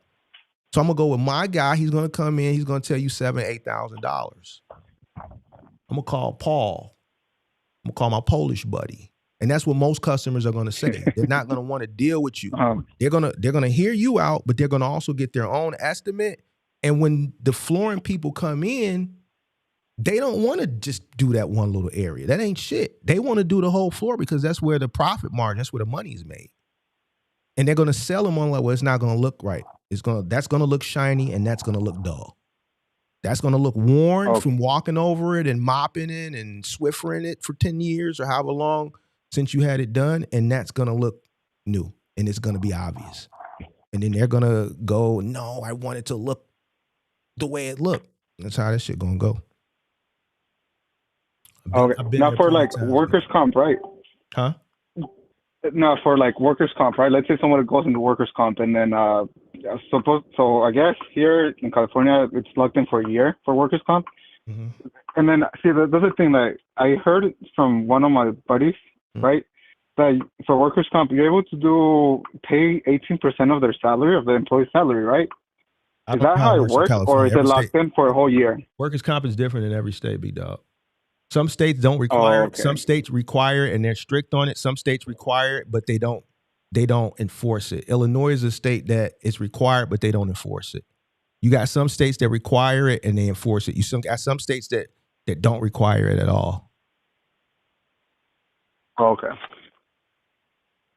Well, yeah, that's pretty much it, man. I just, since I was listening to one of your podcasts, you said like if you have no experience or whatever, like not to do it, and then I kind of thought about it. I'm like, you know what? Because normally when you're live, I'm working. Right now I'm working, and I listen to your podcast the whole time. Appreciate it. So you leave. And I've been wanting to call, man, but I'm kind of shy and scared. Not scared, just shy. I'm talking on live on YouTube and stuff like that. That's not crazy. First time I've done something like this. Yeah, man. Sometimes you got to do it. But thanks, man. I appreciate it. Because you can't be shy out here in this business. You got to be aggressive no, of course not. Business. Anything else that you think that, like, as a starter for Final Mile, what you do before I even... I would definitely get on the truck with them and take them up on that opportunity where you can do a ride along and just soak up as much information as possible. I would probably go back and watch a lot of my Final Mile content, ask questions, make sure you get the right equipment, make sure you hire the right people, and just, keep claims in the back of your mind, bro. Claims is what's going to make you or break you, And you feel like 25,000 is a good amount to start Final Mile, pretty much. You going to buy a truck? So I did buy a truck. I am actually financing the truck. Who'd you buy a truck from? It's like this third-party dealership that I found out there in California. I know. You talk about the internationals are not that great, but it was a decent price, man. It was like 26,000. It was a 2019 international Duralast. 1,000. What's up? What'd you pay for? Like 30? No, it was like 27 around there. Well, it had 159,000 miles. It wasn't. I felt like it wasn't that bad. Who's paying? I mean, who's financing it? It's my bank. It's Chase. What's your rate? Oh, it's pretty high, man. It's like at 12%. What's your note? Like 574 and some change. What, 60 months? Yeah. Something like that. That ain't bad. I mean, the interest rate is pretty high, but you probably ain't got your authority yet. Yes, I already have my DOT number, my NC number. It's not active yet because I think it takes 21 days, right? You got your insurance. But I did yes and no, right? right now they just sent me the insurance quote, or like the XPO sent me like their insurance requirements, right? And I sent it to the guy that gave me the cheapest rate, pretty much. Because right now I'm looking at like from other companies, they're like charging me like about $2,000 a month, pretty much. Okay. And then this guy is kind of this guy's kind of weird, man, because he's only charging me like $900, right? But he said he's gonna put like a GPS tracker that way, because I'm only gonna be local, right? And he said if you go out of state, pretty much like the insurance is gonna cut you off, right? So that's why you're getting that rate. So, you're only getting like $900 on monthly on insurance. With what is XPO? What are they requiring? They're requiring accidental occupational, right? Yeah. So with that, what do they want? $1 million, and 100,000 or 100K? Yeah. They don't want no umbrella with that. I don't know, man. Like I just got it today, and I sent that shit to my insurance provider, because I did tell him like it's too nice to be true, man. Did he send? And I was like, let me send you the. Did he send you a call back yet? Once you sent them the verbiage that XPO sent you? Yeah, so that's what I'm saying. Like I sent him the picture, or the XPO sent me the insurance form, right? What they want, the workers' comp and all that stuff, and I just barely sent it back to my guy. So based off the internet, what I looked into, I put XPO insurance policy requirements for California or whatever, and then I told him what I seen from the internet, right? He gave me that quote, and I was like, whoa, that shit's way too cheap for it to be true. So I told him, once I get the final copy of the insurance info, I'm gonna send it to you, and then if anything is to get added to the insurance, then just let me know the new quote, pretty much. So far I'm looking at $2,000 right now from other insurance companies. And I'm looking at this guy that's charging me like $900, but he wants a GPS tracker on my truck. That way I don't go out of state. That is kind of cheap for final mile, and with workers. Well, yeah. Patients. So I don't know. That doesn't come with workers' comp. So workers' comp is different. For workers' comp, it's $1,000 to start off, and then like $670 a month. Okay. But I mean, like. So hold on. Is your authority interstate or intrastate? It's both. No, I mean, if it's interstate, it'll cover everything. So interstate just covers everything. You're crossing state lines. So that's what I'm saying. I'll understand if you just have an intrastate authority, then that'll tell me that's why the insurance is so low. But I'm gonna be honest with you, from dealing with XPO, like I don't know, that shit don't sound right, bro, because they have, out of every 3PL that I've ever worked, even still to this day, they don't just go with just the basic 1, 1, and 1. They always got some type of extra umbrella shit that they want. That's why I walked away from them. Them. So, yeah, it was just too much to operate with what they were paying, what they required for insurance. Yeah, see, I don't know, man. Like I said, I just sent it to my guy to edit the insurance or whatever, because I don't know. It looks too good to be true too for me. I was like, man, that's really fucking nice if I'm gonna be paying this much. But I mean, like, I'm just waiting for the guy to send me back a quote. Yeah. Well, yeah, you get the quote back, because I don't think that's gonna be the final quote, big dog. Yeah. Nah. Yeah. 2019 International Final Mile XPO. I'm pretty sure there's something in the verbiage that you missed that you just don't know to tell me. If I looked at it, I could just be like, there it go right there. But that shit ain't. I don't think that shit. When he finished, I don't think it's gonna come back at 9. It's some change. Yeah. Nah. I mean, I'm ready to pay $2,000 too. That doesn't matter. I wouldn't. That's what I'm saying. Like I need that's why. I wouldn't pay $2,000. No. For insurance? Hell no. I mean, the thing that sucks over here, man, is California, man. They want everything, bro. They tax the shit out of us. Are you dealing with this one guy who's shopping you around, or are you dealing with multiple people to get multiple quotes? I deal with fucking, like, I already called like 10 companies, like 10, 12 companies. So they're all giving me about $2,000 a month, and this is the only company that. And most of them were from Progressive or Byberk or Geico or some shit like that. Probably Progressive, right? No, Progressive doesn't deal with people in California, I guess. Okay, Progressive. So what was the name that you kept hearing come back? Geico, Byberk? So Byberk's $1,995. Okay. A month. Geico doesn't come to California. And then the other one, the company that's giving me like a good quote, is called like Camper Insurance, something like that. All right. So you need to find a broker, bro. Stop calling companies. A broker? Find a broker. Yeah.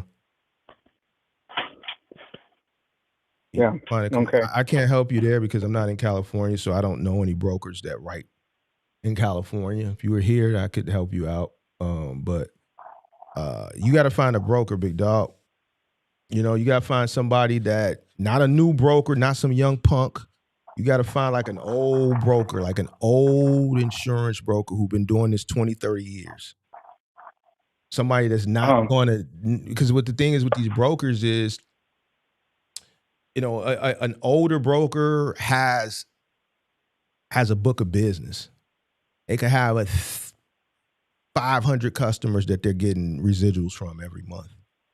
So, you know, at this point, they're not greedy. You know, they just want to do the best for the customers. You know what I'm saying? So they're going to work hard to find you the best rate. A lot of these new brokers, they lazy, and the more you pay, the more they get kicked back, right?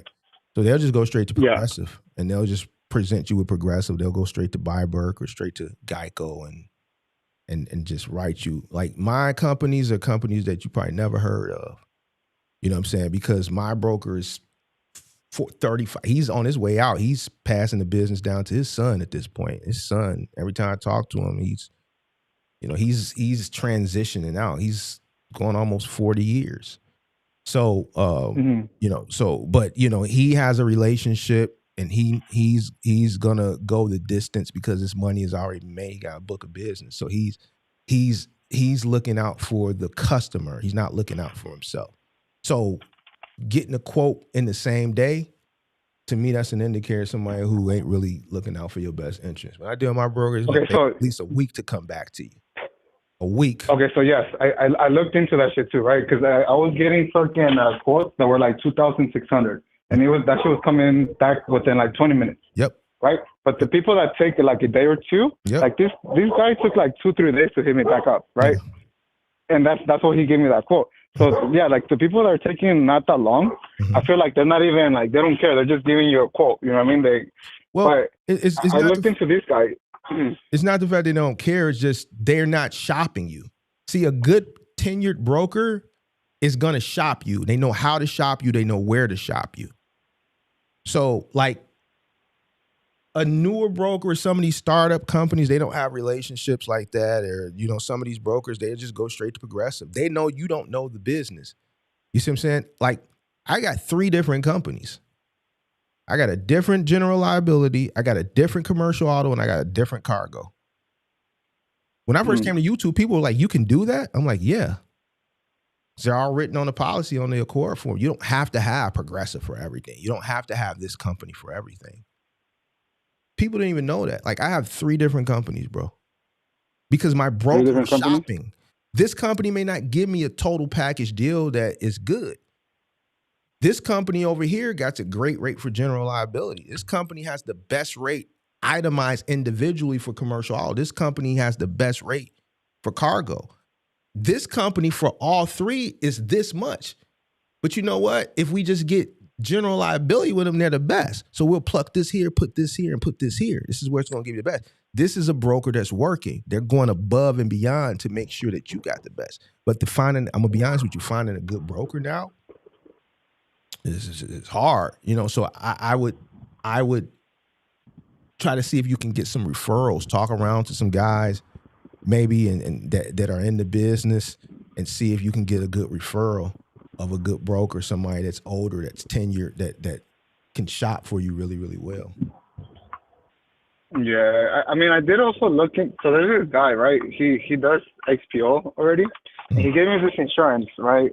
I did call the lady. I guess I think she quoted me for like $20,000 for the whole year. But she was talking about like financing the whole insurance thing, and they're gonna charge me like a finance charge. Was it like $2,000 thing? So that kind of made no sense to me.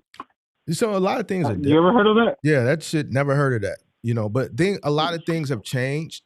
You know, a lot of people have come into this industry and just made things bad for new entrants. So the industry is just changed over time. So yeah, so I wouldn't finance insurance. That sounds stupid, but people are out here probably Yeah, doing hell it. yeah. Yeah. And then also you mentioned for to have two helpers, right? You feel like that's having two helpers is necessary, or you think that? Yeah, Because I do work for have you today, like a brother. and I strain my back. Then what you gonna do tomorrow? Well, I mean that's where family comes in, I guess, right? No, it doesn't, because But I mean, if you're running for XPO, XPO is strict compliance. They're the most strictest compliant company in Final Mile. You think you're gonna show up to an XPO terminal with some random guy the next day and put him on the truck? It don't work like that, big dog. Those days are go pick them up at Home Depot and shit. those days are over with. See, those was back in my days when it was the Wild Wild West. They just wanted the freight off the dock. Those days are over with, big dog. Everybody that goes on that truck has to be under compliance. Background check, drug tested. XPO is the strictest out of all companies, because here's the thing. You throw a random guy from Home Depot, they come into my crib, you on the truck, they push my wife into the bathroom because I'm at work, and grapes are then what? So you grab some random I guy. mean, I was listen, thinking I'm gonna tell you about. what's happening. I'm suing you, I'm suing him, I'm suing XPO, and I'm putting a hit on you. Facts. Putting a buck on your head. No, so what I was thinking, like, you know, like I said, I'm brand new to this, but you know, I can run my brother's background check. My brother can do a drug test, right? My cousin can do a background check. Doesn't matter how many people. And when I need somebody, then I can tell them, like, hey, you think you can come and work, you know, this day, whatever. But I did think about having two helpers as well, because why count on family? You know what I mean? That. And how you said it right now, it kind of made more sense on just having two people. And I get paid to have two people in the truck, three people in the truck. So, I mean. Not two people on the truck at the same time, bro. What I'm saying is you need to have a rotate. You can't have the same two. I mean, you can, but then that's too risky. You can have two guys and just work them 6 days a week. Obviously, you one of them. But eventually, this is taxing, bro. You know, one day off ain't enough, bro. You in California, you dealing with different type of heat out there in the summer. You dig what I'm saying? And you need to rotate the guys. You need to rotate them. So when I'm saying two guys, I'm talking about two guys rotating. You can get a day or two off. Each one of them can get a day or two off. You know, so you giving them maybe 3-4 days a piece.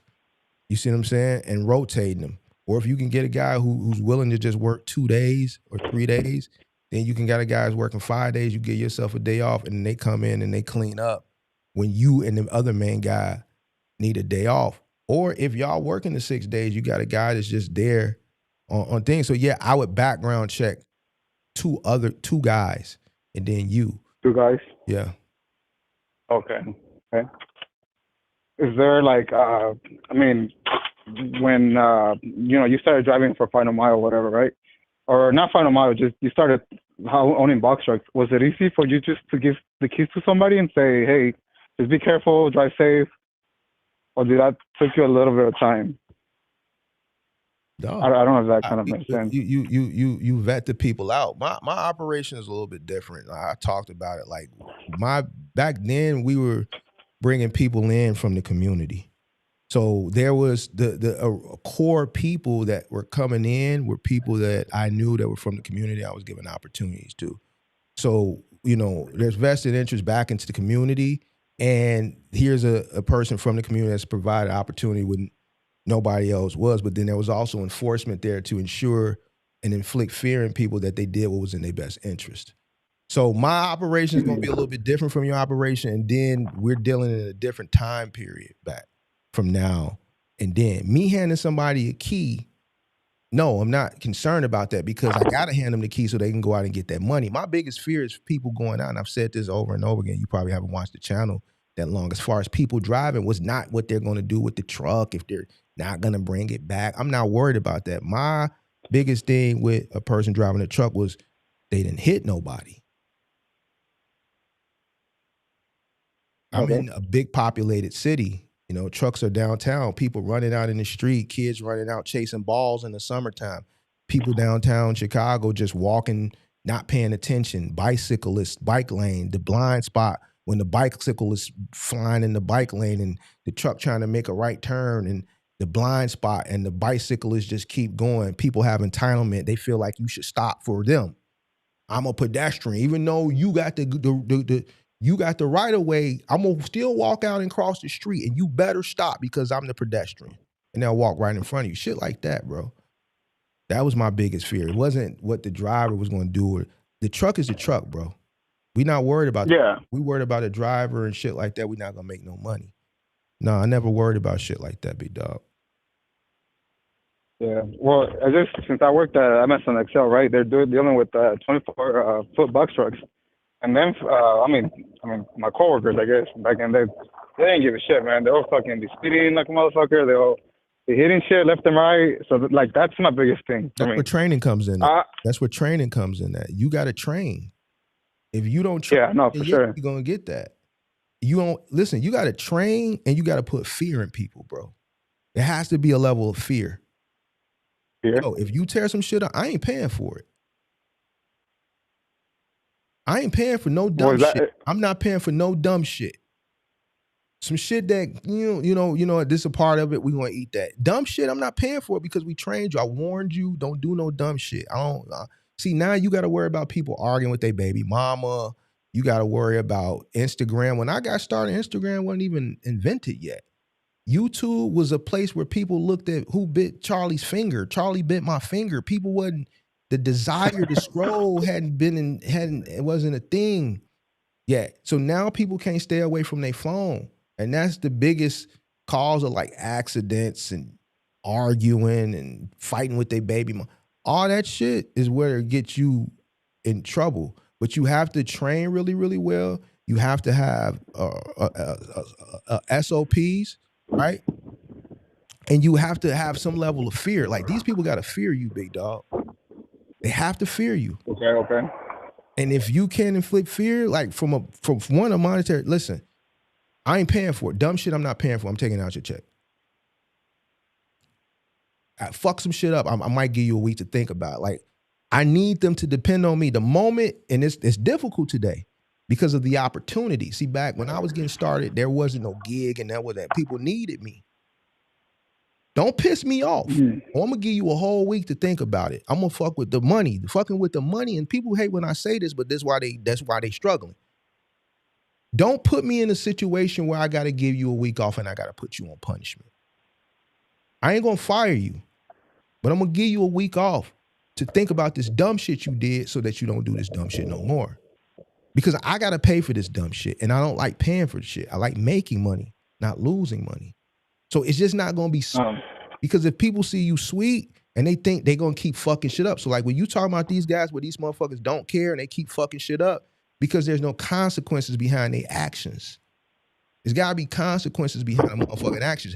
And if you can't handle or you too busy doing shit to keep the business float, then you got to put somebody in there that can stand on shit for you so you can focus on other shit. Because when you dealing in this type of business and you want to scale it, you're dealing with a certain type of individual. You're not dealing with people that are business minded. You're not dealing with people that, are thinking for the best interest of the business.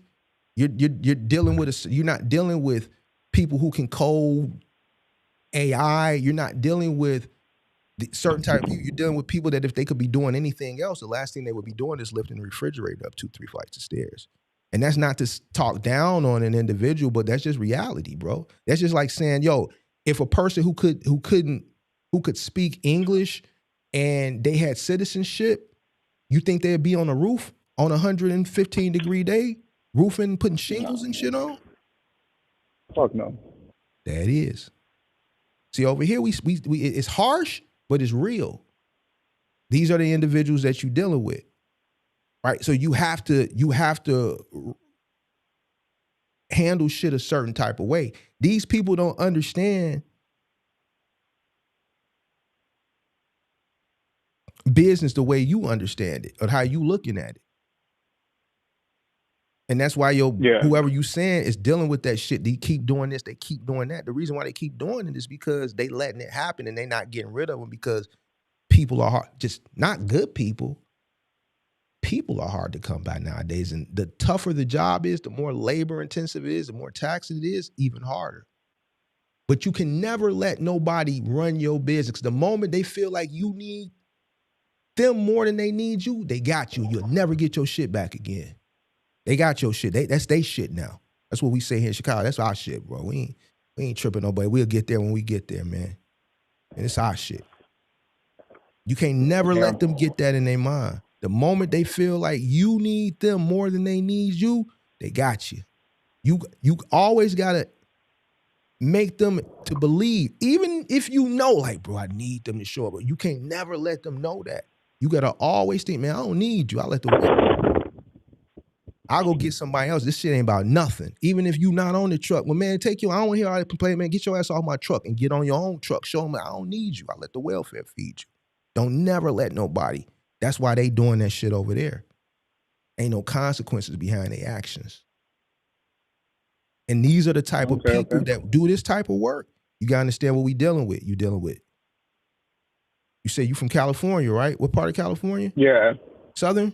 I'm in yeah, kind of, yeah. So you are close to LA, Oakland? Close to LA. Oakland too, I mean. So you probably like Oakland's probably like an hour away. The people you're gonna be dealing with is more urban street type people. Or maybe not. I don't know, bro. I don't live in California, so I don't know where you at. You kind of discreet. You don't want to get too much information. But I'm gonna be honest with you. Either you're gonna be dealing with street people or you're gonna be dealing with, you can't deal with migrants because they're not gonna pass the background. Yeah. I know. So, so you're gonna be dealing with somebody else a little bit more hardened. I've never met a scholar that has ever came and applied. Everybody that's ever worked for me has been just, if they could do anything else, they wouldn't be doing this. Yeah, no, I know. So you have to, so you gotta understand the mindset that they in.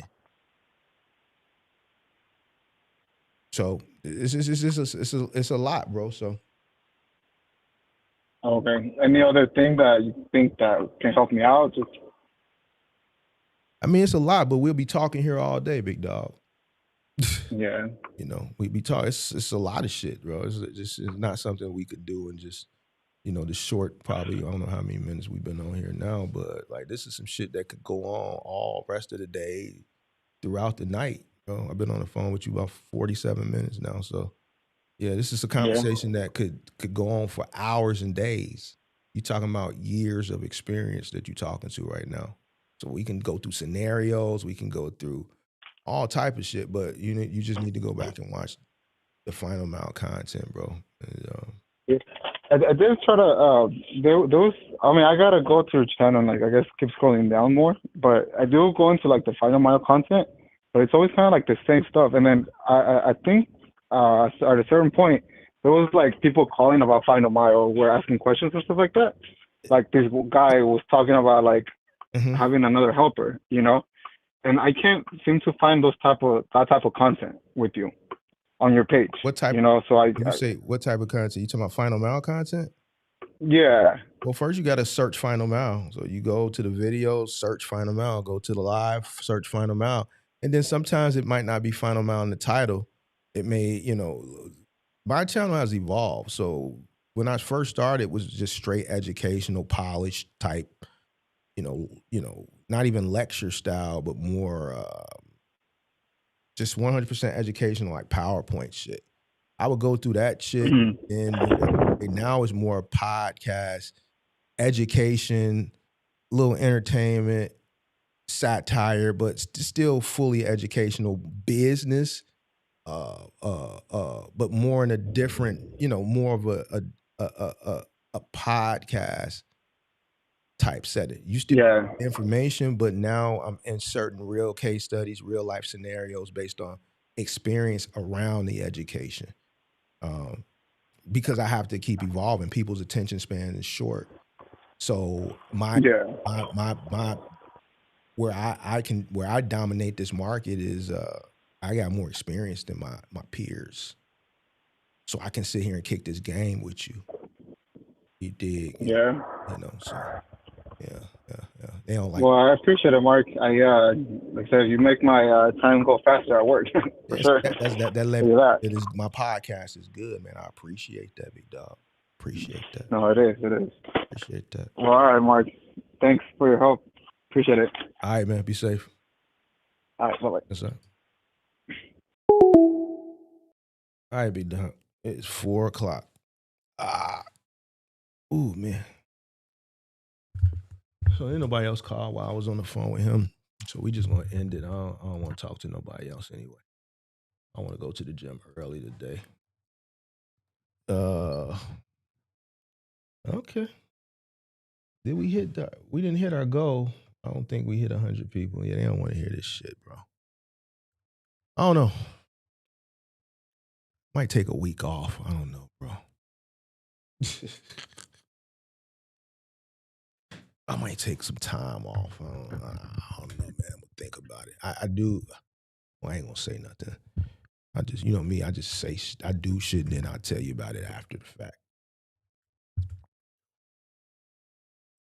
I gotta tighten this up. I need to tighten that up. All right. Let's see here.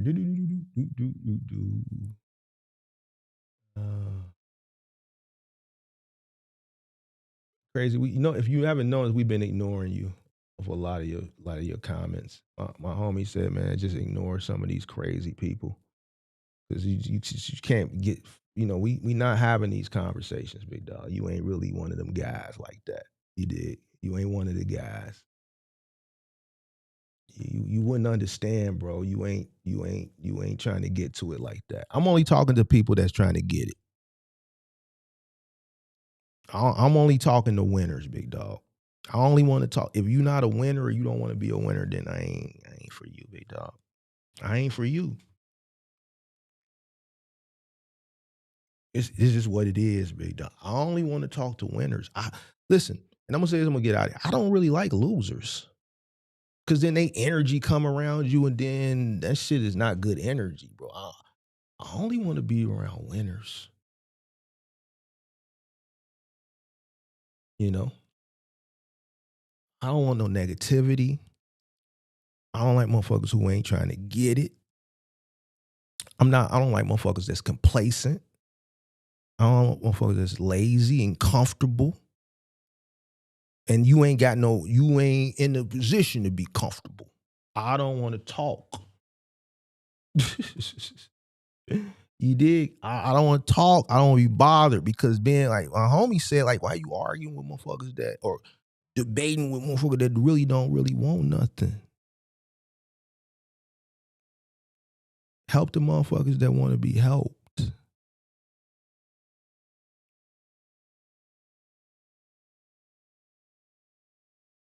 So I can't keep playing these little games with you. These is games, bro. We don't play games. I don't even got a PlayStation. I don't play games, bro. I don't have a PlayStation. I don't play games. I don't even watch games. I don't give a fuck about none of that shit. I don't play games, none of that shit. Do you think eventually the larger insurance companies will purchase the smaller ones? You see that happening now. That shit has been a thing. And larger insurance companies always acquire smaller ones. I think a lot of the startup insurance companies now are starting their business with the hopes of being acquired.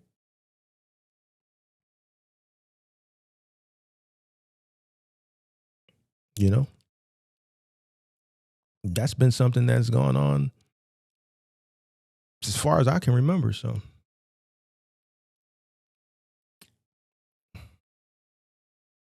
all right, man. Got another one in the books, man. This is, I'm gonna have to find me we're gonna have to contact Prize Picks or something, bro. Like I might have to go ahead and make this show profitable, bro. This got to turn into a profitable show. It has to. So we're gonna go ahead and hit some of these. Don't get mad. We might have to go to a gambling company. I might have to promote gambling, man. I might have to get paid for this, big dog. I might have to, bro. We might have to go to DraftKings or something, man. DraftKings or goddamn it, Underdog. I might have to reach out to Underdog and be like, yo, man, I need to sponsor, man. We need a sponsorship, bro. We got to get paid for this. We got to get a bag. I might have to go get the bag for this one. You dig what I'm saying? I think I'm giving out too much game, and I think I need a spot. I don't want it from you. See, I know how to go get it. I know how to go get it. I don't need your money. I go get it for a big check, man. Give me a meal ticket, big dog. Give me a meal. Yeah, give me a meal. A meal, Mark? Yeah, a meal. But y'all, you in a small niche, man. Give me a meal, bro. I need a meal. I'm gonna be the only person in the niche. I need exclusivity too. And nobody else, because they're gonna try to come after they see Big Mark. Then they gonna want to try to go. Exclusivity. Fuck them niggas, man. It's Big Mark. I need a meal. Give me a meal. I'm gonna give you a year. That's it. I will renegotiate next year. I'm gonna give you Monday through Friday for a year, a meal. We'll talk next year, bro. But it's a small niche, Mark. Fuck all that shit you talking about. I need a meal. We're gonna put you right in the bottom right-hand corner. Then I'm gonna say, you know, Prize Picks or Under Armour, whatever they're named, Underdog. You know, they got 10% off, or you make one bet, get a $10 bet for free. Super Bowl's coming up. Make sure you get your bets in early with Underdog. I need $1 million. I need a meal. I think I'm worth it. I think as far as the personality, the experience, I don't see nobody else, bro, in this small space that's as good as me, bro. They don't have the experience. They don't have the stories. They don't have the experience just in life as far as the inner city environment. See how I be talking about these stories? Y'all love these stories, bro. These niggas ain't did nothing. They don't know what it's like to stand on couches. They ain't never stood on no couch. They ain't never had the Rick Owens. They sit on the cushions on the couch, big dog.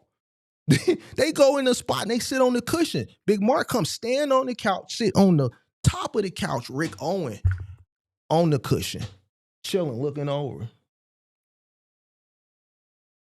Fucking purge come through. No sparkles. No sparkles. If you getting sparkles, then that just let me know you looking, you chasing that shit. Big Mark, no sparkles. No sparkles. Let's sit that shit down. That's your friend. Y'all want something to drink? Y'all sit down. They ain't never did that.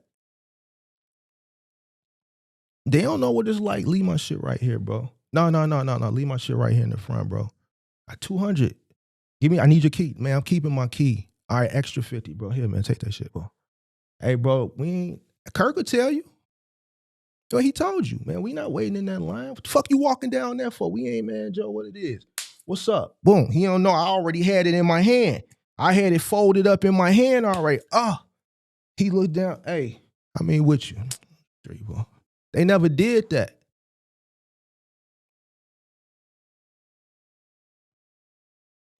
That's why they can't tell these stories. That's why they can't engage and attract the eye. They don't even know what the fuck we talking about, bro.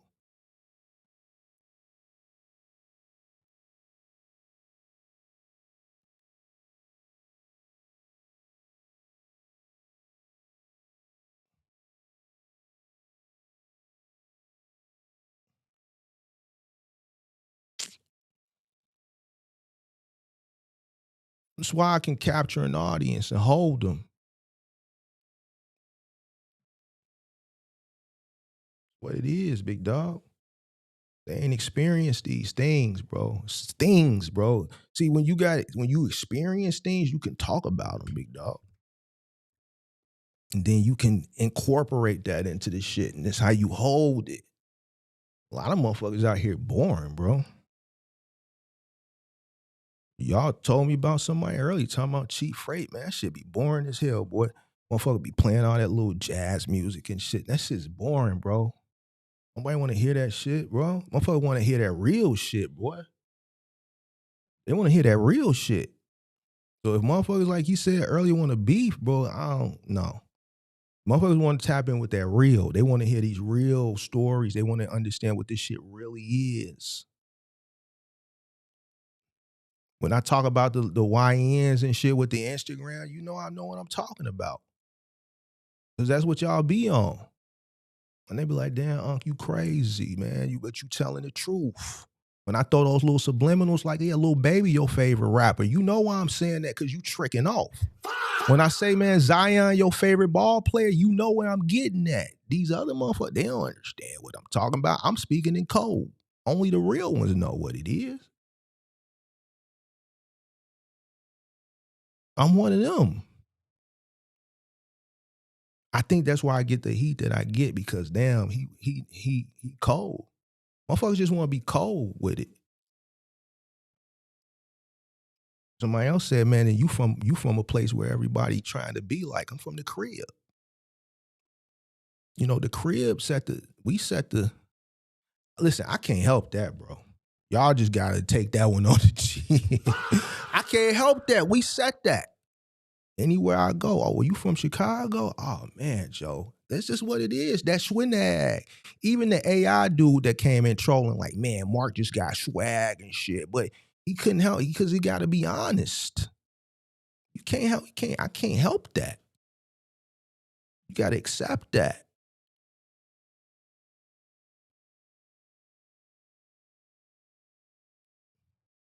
And they shit don't be looking right either, bro. They setup ain't right, bro. They got to get they setup, bro. We don't want to hear all that jazz shit. We don't give a fuck about the cheap freight. Motherfuckers don't want to hear that shit no more. Motherfuckers want that real, bro. They want that real. Motherfuckers don't know how to talk to the youth. They don't know how to capture different demographics from the youth to the older generation. They don't know how to articulate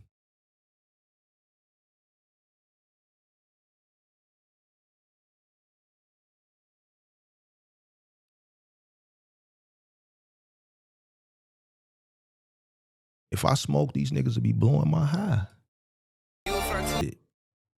They can't do that. They gonna be like, damn, the shorties in here. They like, Mar, how you know that?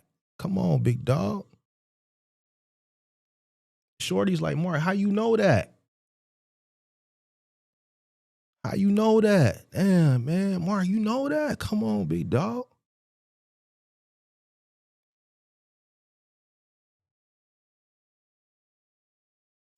All right, man. I'm done, Joe. I had to lighten the mood a little bit. I had to lighten it a little bit, you know, talk my shit for a second. Talk my shit. I'm finna go to the gym, though, and get this workout. It's arm day today, big dog. It's arm day. It's arm day. You see what I'm saying? Got to get these arms in. My chick told me last week, she said, my arms getting bigger. I see you. She had the look like, You dig what I'm saying? So it is what it is. It is what it is. Motherfuckers on the east side, they already know what it is. I be telling these content creators, they better leave Big Mark alone. We gonna put a no-fly zone. East side crazy. Keep telling these niggas what it is. Big dog, you can't run around this city and not say who you say you are. Niggas who've been called you out. Some of these content creators, they know. Kirk wasn't even coming to Chicago when me and him was beefing. Remember Kirk wasn't coming to Chicago.